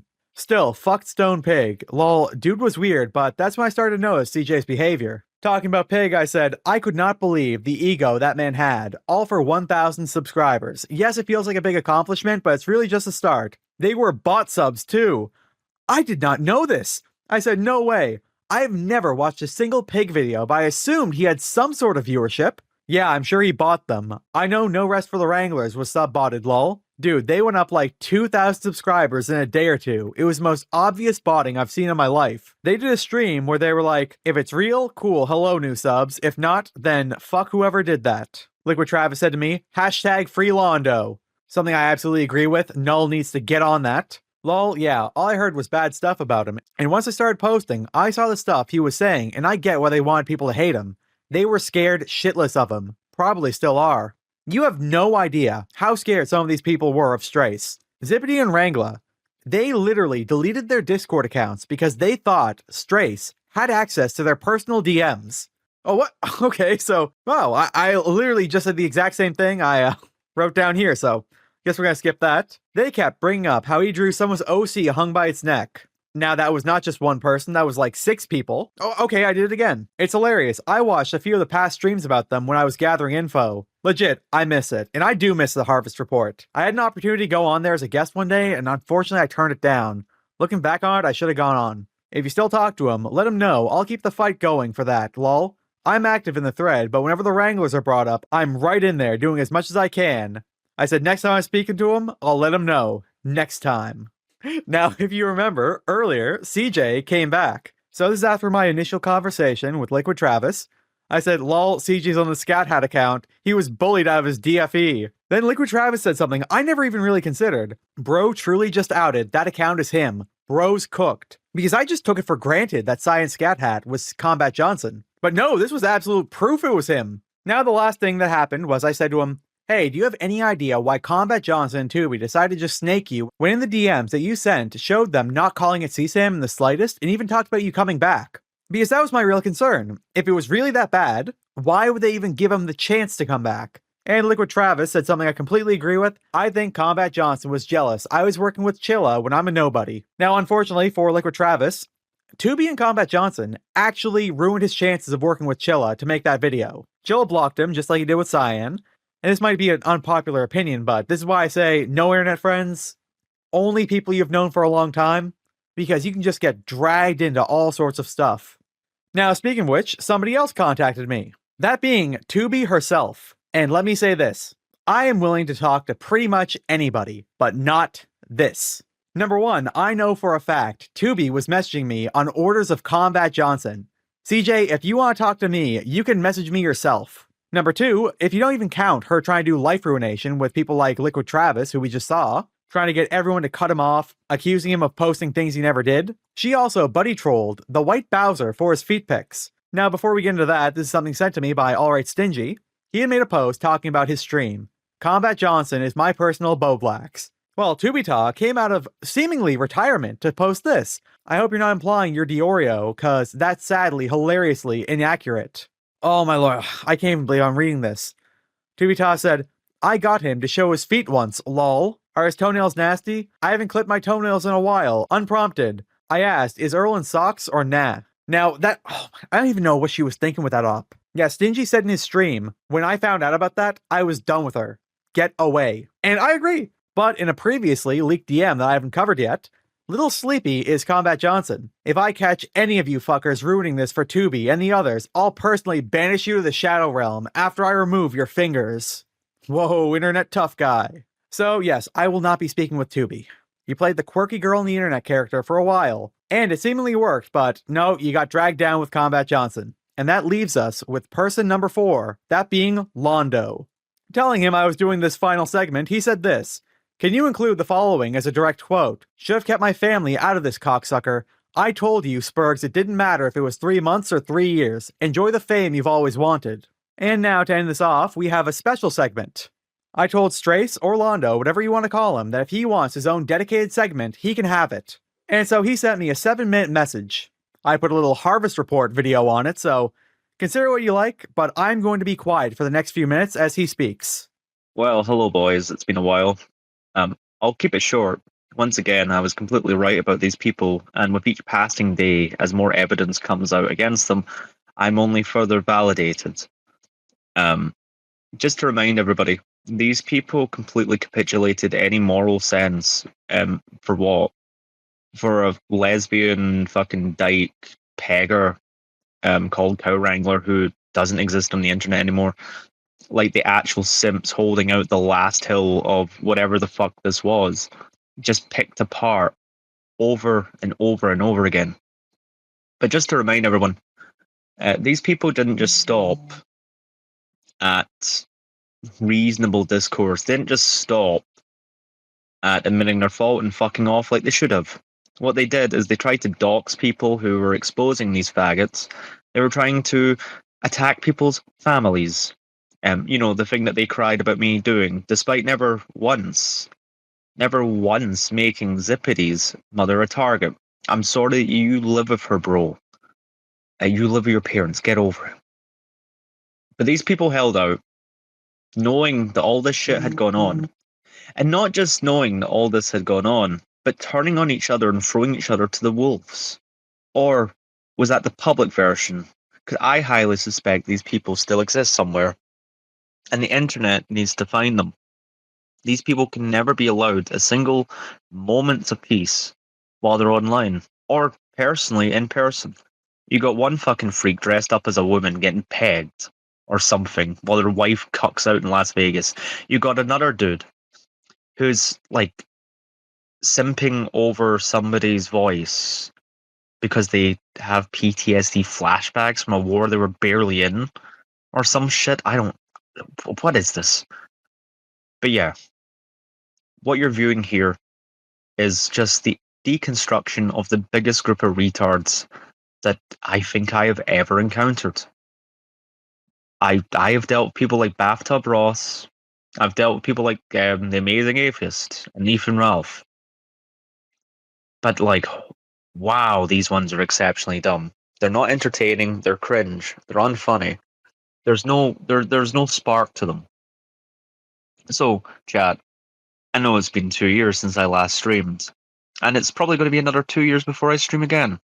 But just remember, Strasse was right. And everyone who was involved with these people should really, really take note of how fucking disgraceful you people were throughout that whole thing. You are the scum of the earth, and you're getting the attention that you deserve. And I'm sitting back, laughing, even after all these years, laughing at your destruction. Because you're not internet people. You're sitting there coping and saving over people making fun of you. You forgive pedophilia and lolly shit and diaper shit and like just all this kind of stuff. For what? What benefit to your life has it ever brought? It hasn't. But this is all you have. People like me go out to work.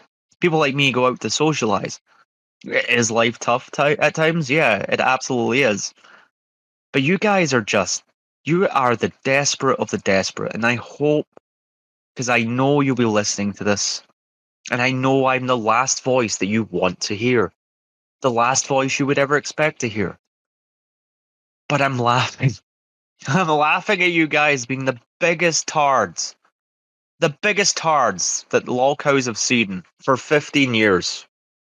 Like, goddamn, how do you achieve such fucking cringe? You should be ashamed of yourselves. But before we return to Mr. Roboto, my good friend Audentum, let's just remember the list of sins against these people, just to really put into perspective what these clowns were willing to forgive, despite evidence being just thrown at them in large quantities. One pedophile found to be buying his own custom lolly. One N-word pedophile buying white girl lolly. One diaper fag who self-admitted on his own stream. On his own stream. This wasn't information that we had to gather. He admitted it on a stream. You have Cow Wrangler, who was found to be buddy trolling Cyraxx and promoting him to go onto Instagram, where, as I believe it, that's where a lot of the interactions he had with underage children was. You had Vega, the same person who diaper fagged, joining in the buddy troll of Cyraxx. You've got one person whose wife gets pegged in Vegas while they are found on... Holy shit, man. Well, they're found on, like, their employer's security cameras, like, chimping out. They're so weak, they forgive somebody who leaked in mass DM revenge porn from their OnlyFans. I've seen your asshole, Combat Johnson. I've seen your woodpecker. Not by choice. Not by fucking choice. What else? We got Zippity, the perpetual man-child, who just sits there smoking weed around his dog, abusing his parents' time and energy by being a bum, while he lives at home, coping and seething that he attracts all this attention, but apparently that's attacking his parents. Then you've got the orbiting groups. The orbiting groups who have spent like years coping and seething over I and the people I worked with to expose them, to the point where they're having to put in welfare checks to themselves. They were considering institutionalization because of the stress of the internet. How do you wake up every day, go to your computer, turn it on, and then think, I want to continue doing that? Personally, if I was somebody who my entire circle was surrounded by pedophiles and perverts and just the worst people, I would be considering that maybe I am also an asshole. But they have never had that retrospective thought in their head. There's no like self-awareness. These are the NPCs that you've heard about. So when you're sitting there hearing all this shit, just remember this is a tale that's been going on for 3 years. 3 years of just these people thinking they had a fucking point. But what point did they have? They didn't. Their point was just defending pedophiles, right to the last man. Don't forget, when you see the screenshots, I exposed Mike as being a viewboarder. I exposed them as being viewboarders. They threw Mike to the wolves, despite doing it themselves. That is the caliber of people in which you deal with when you view these people. You do not hate them enough, and their suffering and their punishment and their continued bullying online is the result of years upon years of them just being the worst types of people alive. And should they wish to change that decision to be one of the worst types of people alive, make sure you live stream it. I don't think I could have put that better myself. Now I will also be putting the harvest report in the pinned comment on this video. My 14-minute intro for the first segment was not a replacement for that channel either. I don't think it can be argued that Londo was the first person who ever covered Combat Johnson, but with him gone now, I can't see anyone, including myself, covering him again. It's like I said earlier, even if Major Chilla contacted me saying, hey, you know what, I'd like to talk to you about my DMs with Combat Johnson, talking about CJ, that I don't even think it's necessary at this point. From Discord moderator to KiwiTuber to lolcow. And with that, I think our Combat Johnson segment is finally done, and I need to take an actual break from recording. So, now that we're finally done that Combat Johnson segment, what do you say we get right into Ethan Ralph? Now, if you remember, in the last episode, Ethan Ralph and Scarlett Hampton, they had a monumental breakup. And guess what immediately happened right after? They got back together, again. So on May 5th, Scarlett called right back in to talk to Ralph. Let's pull this up. Scarlett, pick up. Yeah, when Ralph calls you, answer. What the Oh no, sorry. Ralph is calling Scarlett. What is this? Like P. Diddy Basics, like what the fuck? What is he saying? Yeah, what's up? Hey, what's up? Are you going to fucking Miami or what? Yeah, they're planning another trip to the United States. Every other time they have done that, Ralph flees the country in fear that he's going to get arrested. He abuses her. And I don't think I've seen a relationship this bad in my life. Am I coming? I mean, you will be coming if you come, but are you going to? Are you? Then I'm coming. Are you You're going coming. Are you going to Miami or what? We need you to be the news girl. This is a horrible idea. Ralph wants Scarlett to come on the kill stream every day and give a 5-minute segment of Wisconsin news. Now, the kill stream probably has a total of 7 viewers, and Scarlett is most likely the only one in Wisconsin that watches, so I don't think many people would be interested. Oh, yeah. Why don't you do that? I'm the Wisconsin insider. No, well, yeah, we'll do some Wisconsin stuff for sure, but we want you.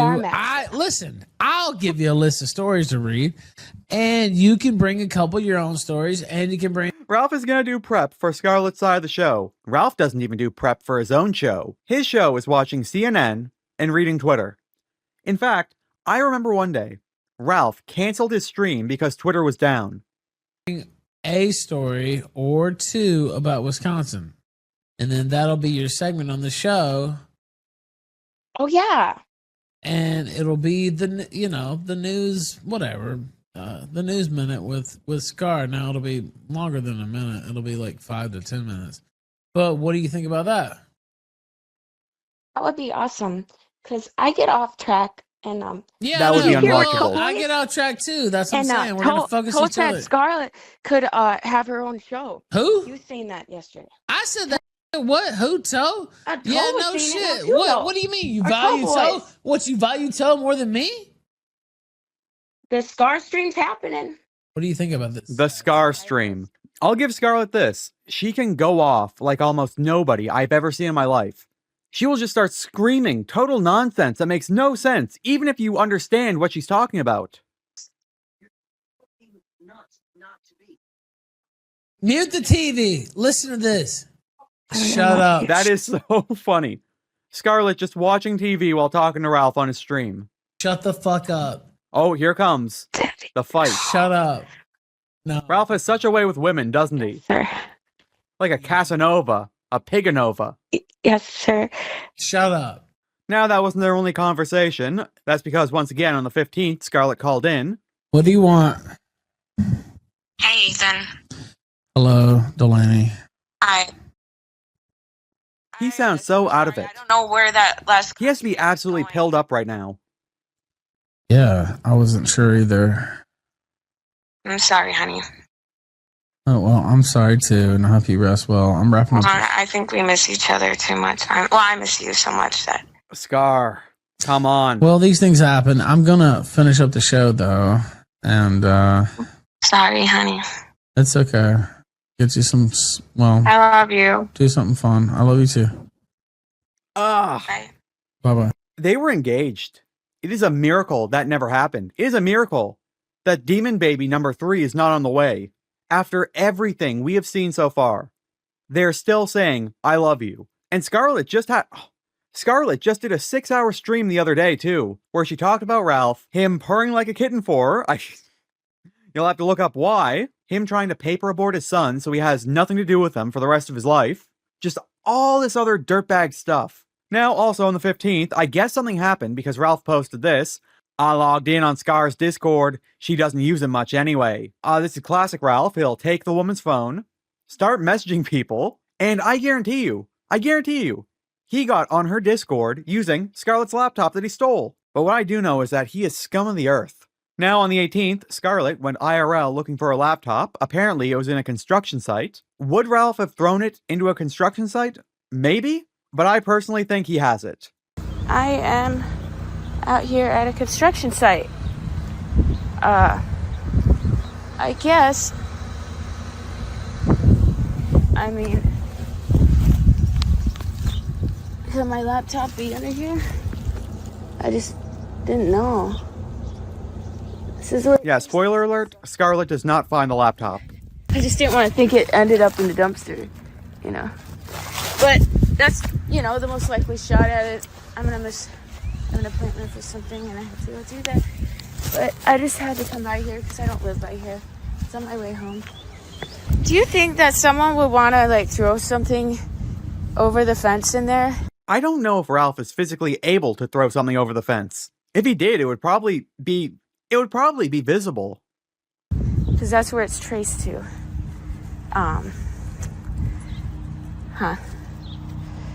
Well, it's unfortunate. Hello. Hi. Yeah, I can't get in there, but yeah, it's gone. Well, at least I know where it's like, okay, it's buried there somewhere underneath this construction site. Hey, that is a smart thing to do. You know, you're gonna give it to somebody. No, don't give him props, Scar. Just throw something like in a construction site. Of all places. What a waste of fucking time. What a waste of a laptop if Ralph really did throw in the construction site. Rather than give it back to her, he would rather it be destroyed. If I can't have it, no one can. Well, with that laptop still missing, on the 22nd, Scarlet called back into the kill stream. Are you there? They can see you. Oh, how's luck? Looks good to me. How you doing? Okay, cool. Yeah, it's the connection's kind of fucking weird right now. I'm sorry. I don't know. I think it's my. How do they still talk? Is it looking blurry? If I was in a relationship and one of the incidents they had happened to me, no, that's it. I would be gone. But no, I think this is like their 5th or 6th breakup. No, you're fine. You're questioning me like it's something I did when I've been transparent with you. I'm the one that told you he posted that. And I wanted to. I'm not going over any other private thing I've said to you on this motherfucker. Uh-oh, Ralph's mad. Bye. Boo.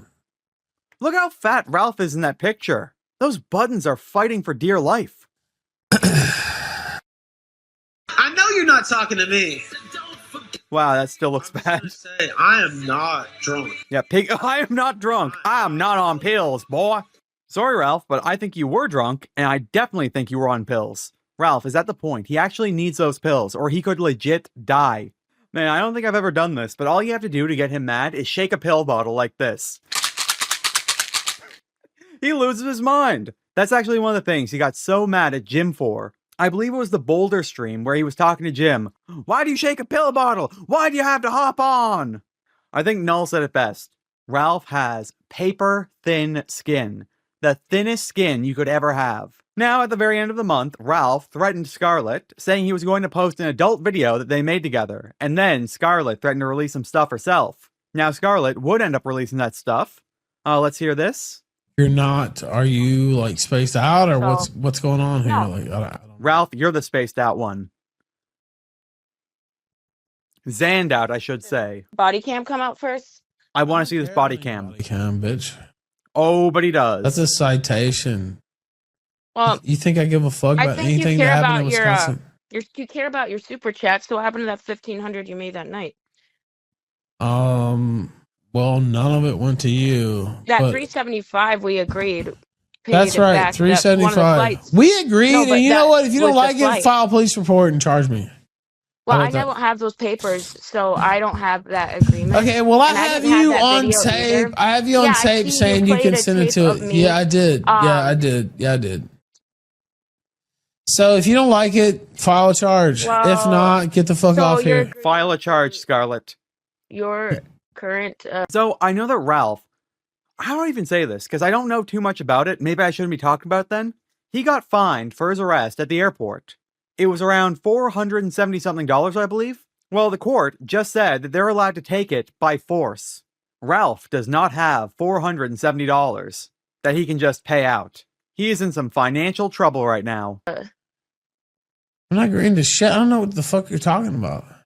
well, there I own that 50% of that agreement, footage, and so do you. So the and that agreement you can that do I whatever signed, you want. Can you actually read me it? Because under my rights, I have a right to. I'm not. I showed you the video, and Are if you sure don't, that if you don't, agreement is legal in Wisconsin? I don't know. Couldn't care less. Well, you got it from Hunter Moore, so I don't know mention. something. Listen, I'm telling you, bitch. Like you keep Well, trying to bring no. Hunter Moore into things. So does that video also include my laptop then?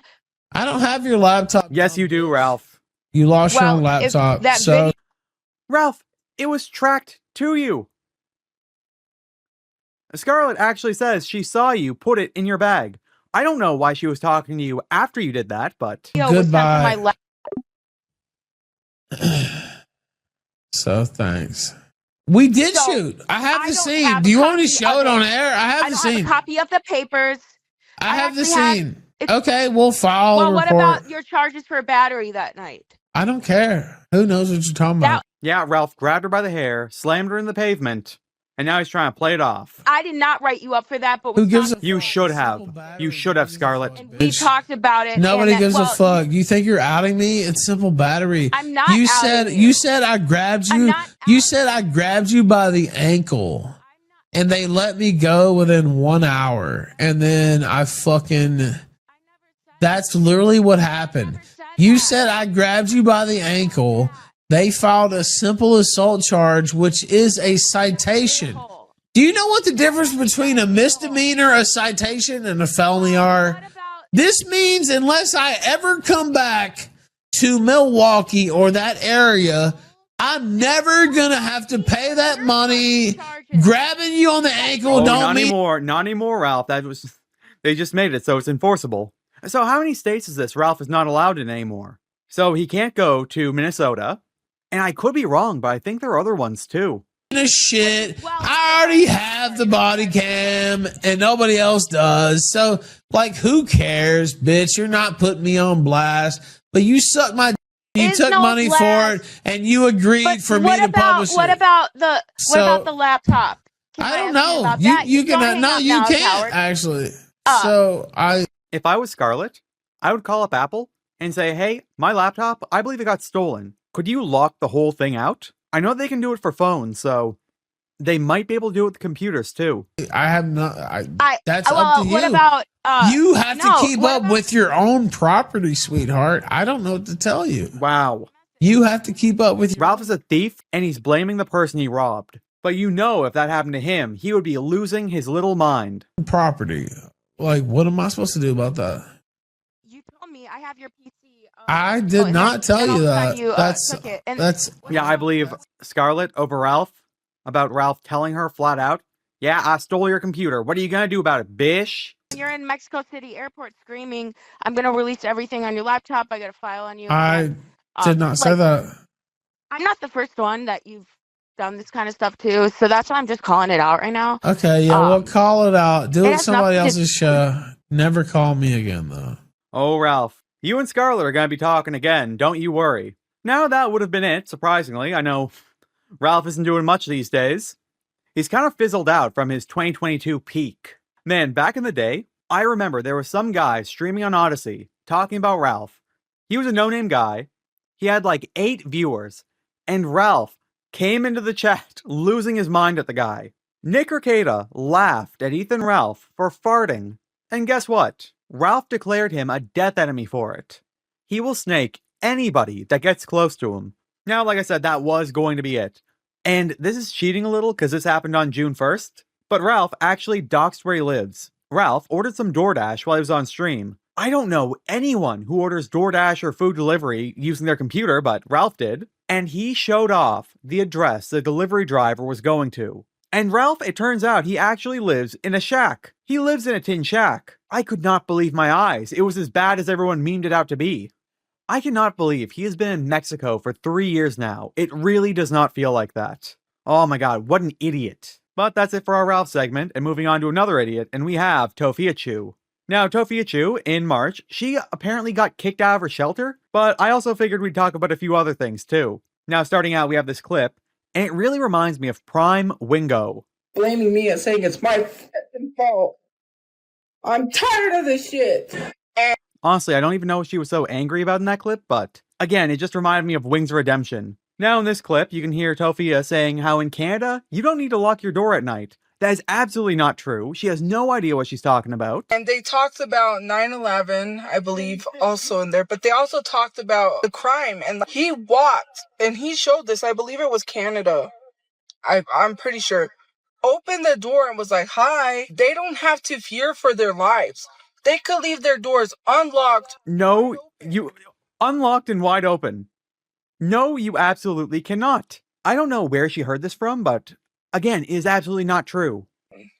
America, we can't even leave our doors unlocked because your door's unlocked, someone's trying to come in. Trust me, our door was broken and several times has our life been put in danger and people thought that was funny. There's nothing funny. And we couldn't lock our door because the SWAT team broke our door, busted it open, and the office wouldn't come to fix the door. So my brother's friend had to make a thing where we put a board to block the door.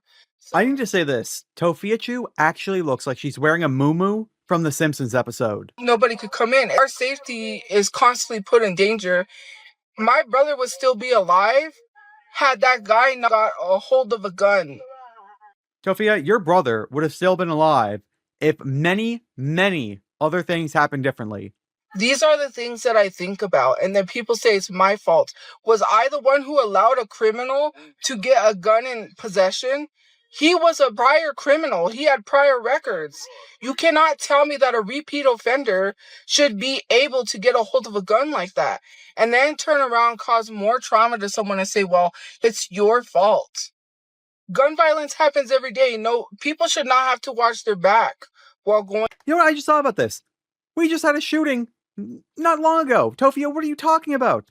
She has no idea what any part of the world, including the state she lives in, is like. Going to Walmart and fearing for their lives because they're shopping, and I'm so sick and tired of making money for somebody that. Okay, this is another really good one. Tophiachu refuses to get a job because, hey, I don't want to make money for somebody else. Meanwhile, she's on TikTok. That's her entire income. And she gets about, I believe it's 30% of all the money made off her streams and videos. So I don't want to hear you complain about making money for somebody else. Care about me. If I was to pass away and I didn't show up to work and they were notified of that, they wouldn't care. The next day they would probably have a giant up hiring for my position. That's how crazy that is. And on TikTok, it's the exact same thing. Oh. Alright, so we got some fun clips out of the way. Now moving on to May 15th, and Tophiachu told us how she might be kicked out of her shelter. Now she said this on Instagram. I have an emergency. Can anyone help me out and send to my PayPal? I'd appreciate it. I know what the trolls are gonna say, but I need safe shelter for the night. My PayPal link is in the beaconed link. I'm sorry, y'all. Can someone please help me? It's an emergency. I know what the hater will say, but I need 120. If someone can please help, I would appreciate it. I didn't want to ask, but for safety reason, I have no choice. I've been stressing, crying. I'm trying everything I can to get a job from home. It's hard. Well, you know what you could do, Tophia? You could apply for a regular job and also look for a work from home job.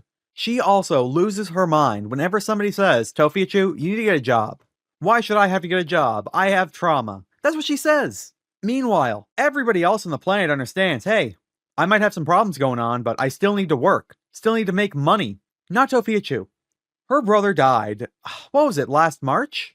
So yeah, it's been close to a year and a half, and in all this time, she's just been staying in shelters. I don't even think she's had a job since she worked at, what was it, Dunkin' Donuts when she was 23? She also complains about how hard it is to get an apartment with the down payment. There are always people looking for roommates. There is no way she could not find a place to stay. Alright, but what do you say we get back to the last of these clips? I can't live in an environment where it's, I don't want to say a hostile environment, it's negative. Like, I don't want... Tophiachu, you are living in the shelter for free. And from what I understand, they also feed you. Beggars cannot be choosers. If you do not like your living situation, get a job and find somewhere else you can live. If not, stop trashing the place that let you in there for free, again, on your TikTok all this time. Confrontation. I tend to stay away from confrontation. I had to sleep and live in the same place as people. I'm sorry, like, I don't know what more, and I'm trying to work on that, you know? But if someone confides in you in something and you go tell people, that's not okay. And like this program, I was just like, oh my Lord, like, you know, how can I save money when it goes into my bills? Well, Tophia, I'll tell you this. You know it's another option? Making more money. Tophiachu will stream a couple of hours on TikTok and make like $40. Well, Toph, maybe what you gotta start doing, start streaming again in the afternoon or at night and try to make more money that way. Maybe look at your bills and say, hey, what can I get rid of? Does she really need Netflix? Probably not. Does she need a phone plan with so much data? You know what, I'll say this. Yes, she probably does if she's going to be streaming all over. But I know recently for me, I've been looking at things I don't need and getting rid of those. So she can do the exact same thing. I paid my rent and everything. My rent is gone. How am I going to even see if every cent that I get goes to my bills? So no, I can't. Again, make more money. I just don't know what to do at this point. You know, I'm just trying to navigate life. I'm just trying to think and keep positive, but it's scary. Like, this whole thing is like scary. Because I keep getting restrictions on TikTok, I could have probably made about like... Oh yeah, here's her talking about how much she makes. Probably more than that. If I consistently go live, I could do good on TikTok. If she could consistently go live on TikTok, she could make money. Tophiachu, this is your one and only job, to go live on TikTok. Just do it. But I just need to figure out a way to make money that's outside of TikTok, because it's not ruining. I will tell you the easiest thing Tophiachu could do to make money off of TikTok. I want you to look at the screen if you can. This is from a channel called So Much Ga, and the clips before were somebody called Tophiachu Archiver. There is an audience for Tophia streams, but for people who don't want to watch it live on TikTok, all Tophiachu has to do is, I want to say, 5 minutes of extra work.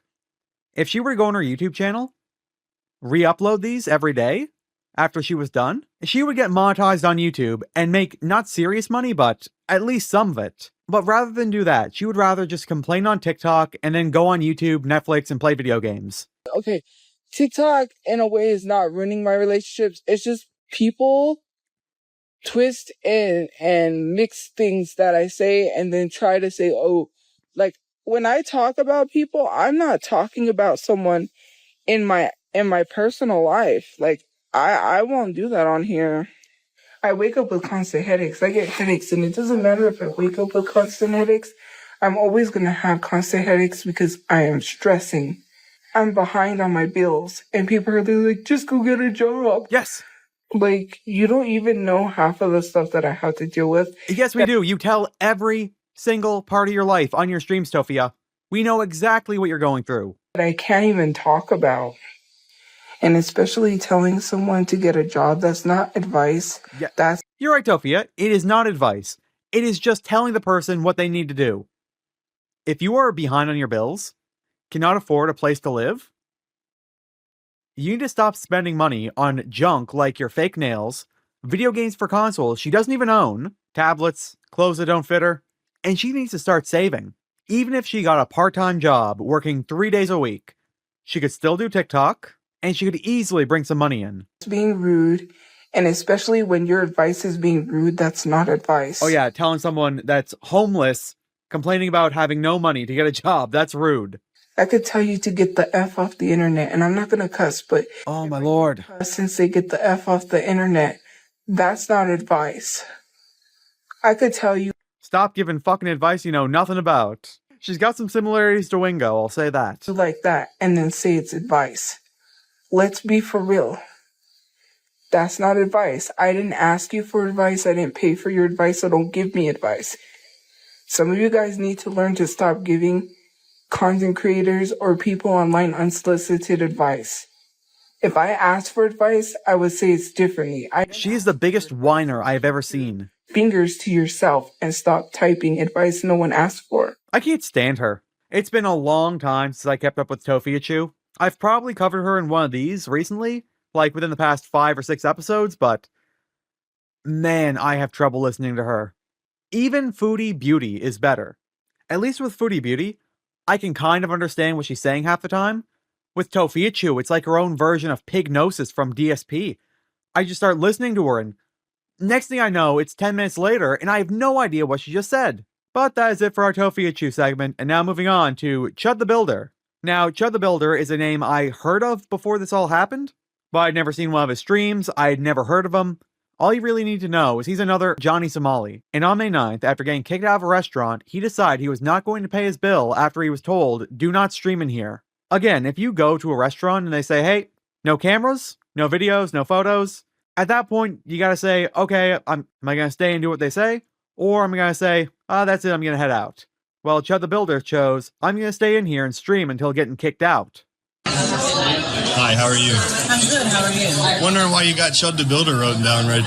Now, I don't know if that's really legible, because I can't really see it on my screen, but yeah, they have Chud the Builder written down.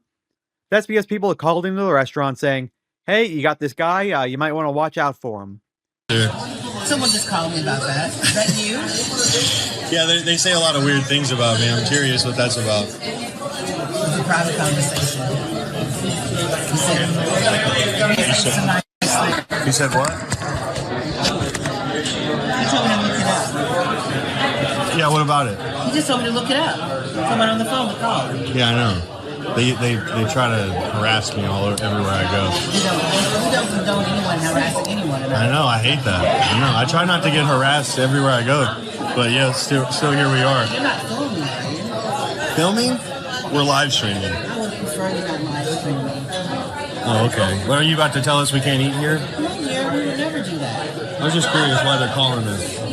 Why are you recording in the restaurant? I'm live streaming. Yeah, no recording in the restaurant. That's a pretty basic rule, and it's at this point Chud the Builder should have said, alright, well listen, I'm a streamer, I can't turn it off, could I pay? But no. Okay, you can turn that off, please. Hey man, don't touch me. I'm not touching. I can leave. If you can ask me to leave, don't come in my face like that, sir. I'm not. I'm just asking you not to record video in the restaurant. You seem kind of upset. No, you guys filming now? Yeah. We can leave. Okay, it's time to go. Hey, calm down, aggressive of me. We'll get up and leave. Thanks for the free food.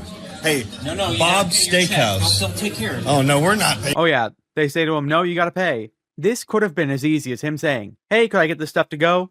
I cannot turn off my stream. And I'm sure there would have been no issue. But what ended up happening, Chud the Builder said, no, I'm not gonna pay, thanks for the free food, gets into a fight with the manager, leaves, and gets arrested. Shit. You're not paying? I gotta get the food. Y'all are kicking me out, or are we staying? No, you're paying when you leave. Oh, you think? For what you got, yeah. Buddy, I didn't get to enjoy my meal. You're kicking me out. I'm not paying for shit. No, just go ahead. Yeah. Bob's Steakhouse. Check your Google reviews, little midget guy. I can't believe that fucking midget fuck thought I was gonna pay for the meal after they kicked me out. They don't like America. Again, I've never seen this guy before. And also, you see that at the bottom? Pump.fun? That only tells me, number one, he was too much for YouTube, pretty obvious. Too much for Twitch. Too much for Kick. And even too much for Party.com. The only way for me to explain Party.com, it is like a streamer's last resort. It is like one step above Cozy TV, which is also gone, by the way. Over there. They hate freedom of speech. Oh yeah, we're good now. Now he's just dropping N-bombs at people. Again, he really is just another Johnny Somali. I'm right here. Why would I walk in the street? Look at him chimping out. He actually posted one day saying, yeah, my series finale will be me shooting somebody. And guess what? A few days later, he was doing his regular harassment streams and something went wrong and he shot a guy. Earlier today, law enforcement officers responded to a shots-fired incident outside the Montgomery County Courthouse in Clarksville. The Montgomery County Sheriff's Office immediately launched an investigation into the incident. As a result of the investigation, Dalton Etherly, 28, was detained by criminal investigators and charged with criminal attempt, murder, employing a firearm during dangerous felony abrogated assault, and reckless endangerment with a deadly weapon. Etherly was booked in the Montgomery County Jail, where he is being held pending arraignment, at which time bond will be set. Sheriff Fusen stated, "It's unfortunate that incidents like this are happening in our community. This kind of violence won't be tolerated, and our office will work to make sure those responsible are held accountable to the fullest extent of the law."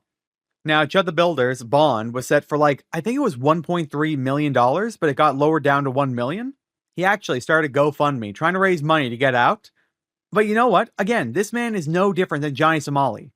And just like Johnny Somali, where he tried to say, hey, what I did was all free speech. I want people to help me out. Chud the Builder is doing the exact same thing. And honestly, I think he's going to go to jail for murder. I'm not exaggerating in the slightest. I actually have a few more clips of him, but honestly, I cannot listen to that guy anymore. So moving on, we have our final segment, that being Cenk and Hasan Piker. Oh, looks like I don't have this image here, I'll just have to read it out. Cenk posted on Twitter, I've been banned from the UK. I tried to get on a flight to London to attend SXSW London and give a speech at Oxford. I've been banned for criticizing Israel. Are we free anymore? This is oppression of Western citizens by our own government on behalf of a different country. Well, Cenk, I'll say this, you're not a UK citizen. I know it sucks, but realistically, you can be told you're not allowed to enter a country for any reason they give. Now, Cenk posted this video. All right, something remarkable has just happened. I was at the airport going to London because I'm speaking at South by Southwest London, and I want to hear Anna's opinion on this. Where I was, but they told me at the register that I have been banned from the United Kingdom. Banned from the UK. What? Are you serious? Well, I don't even know what that means. And they said, I'm sorry, sir, we can't let you on the flight. The British government has rejected your visa. I said, I already had a visa. I've had a visa for a little over a year now, and it's a 2-year visa. I double checked. It's still within the time. They said, no, they actively went in and rejected you so that you could not enter the United Kingdom. They went out of their way to ban Cenk from going to the UK. Now, fun fact, they did the same thing to Hasan Piker, and he was a lot less happy about it than Cenk is. I couldn't understand what that means. That's crazy. So it just happened. I just came back from the airport now. And so I got an article sent to me, I don't know, about 10, 15 minutes later. Times of London, a hatchet job didn't call us at all. Half the facts are wrong. But the article explained, yes, the British government has banned me for criticizing Israel. What kind of countries do we live in now? Do we have any freedom left? Yes, you're free to go to any state you want. I'll tell you this right now, Cenk. You can't go to North Korea either. Does that mean your freedoms are gone? It's hard to rattle me, but I was a little shaken at the airport because, wait, now you just took my freedom away. That's very literal. I now cannot go to London, Oxford, anywhere in the United Kingdom. I'm banned there. How long does this ban last? Probably forever. How vague is this? If you criticize Israel, you're not allowed in the UK? Is this going to affect millions, actually literally hundreds of millions of Americans, because 60% of Americans are critical of Israel now. But forget Americans. How about the whole world? There are billions of us who are critical of Israel. Are we all going to be banned from the United Kingdom, from other countries? What kind of lunacy is this? We've now apparently just gone straight to oppression. Yes, Cenk, you're so oppressed not being allowed in the UK. You can probably still give this speech. I'm sure if you let them know, hey, I can't physically go there, I got banned. Could I do this remotely? And they would say yes. Because don't tell me I'm not oppressed. I was supposed to be on a flight right now to go to a country that I wanted to go to. And now this is the biggest first world problem I've ever heard. I couldn't go to another country. I'm oppressed. Banned from there. So, yes, they took my freedom away today. But they also took your freedom away. Because now you don't know if you can go to the UK. You don't know who's allowed to go to the UK. I know for a fact I can go to the UK. Because I do not run a channel called The Young Turks where I've denied the Armenian genocide. Oh my, I'm not even going to mention the horse video. And everything else Cenk has done. Standards are. So how can we criticize Israel in a way that will not get us banned from Western countries? This is a ludicrous conversation. Can someone give us our freedom back? I know Hasan Piker's on the screen right now, but again, that is such a first world problem. Cenk was acting like the government just walked in and took his house. It's another country that can let anybody in that they want or don't want. Now moving on to Hasan Piker, and it makes a lot more sense why he got banned than Cenk. Now again, I've seen a lot more clips of Hasan than I have Cenk, especially over the last few years. But unlike Cenk, who's saying, yeah, they took my freedom away, I feel like I'm being oppressed, Hasan Piker straight up says this is fascism. To pundit Cenk Uygur banned from entering the UK? Yeah, it's... Okay, well, I didn't want to talk about it, but my visa has also been revoked. We just found out. So yes, I will not be going as it stands currently. I don't believe that I'll be able to go to the United Kingdom this upcoming week. I don't know who to reach out for this. The Labour government has revoked our visas. Go to Boo-hoo. Okay, guys, it's not about fucking being in the vicinity of the UK. I was supposed to do shit in the UK. If you're just doing a speech, Hasan, what's it those VTubers do? Where they take a screen on top of a drone and just drive around with the webcam so people can talk to them? You could probably do that. Nick Shirley can go, though? Of course. Yes, Nick Shirley can go. The man exposes fraud, and unlike you, he doesn't promote terrorism. Because Nick Shirley is a dog for the fascist state. Yeah, the fascist state of the United Kingdom. That fascism is here, right? Like the administration trying to deploy subpoenas against political dissidents in the United States of America, or the UK that's like completely captive to the interests of pro-Israel advocacy organizations. Like they are moving in a way, and this is the liberal government, right? The Labour government is supposed to be the liberal government doing this.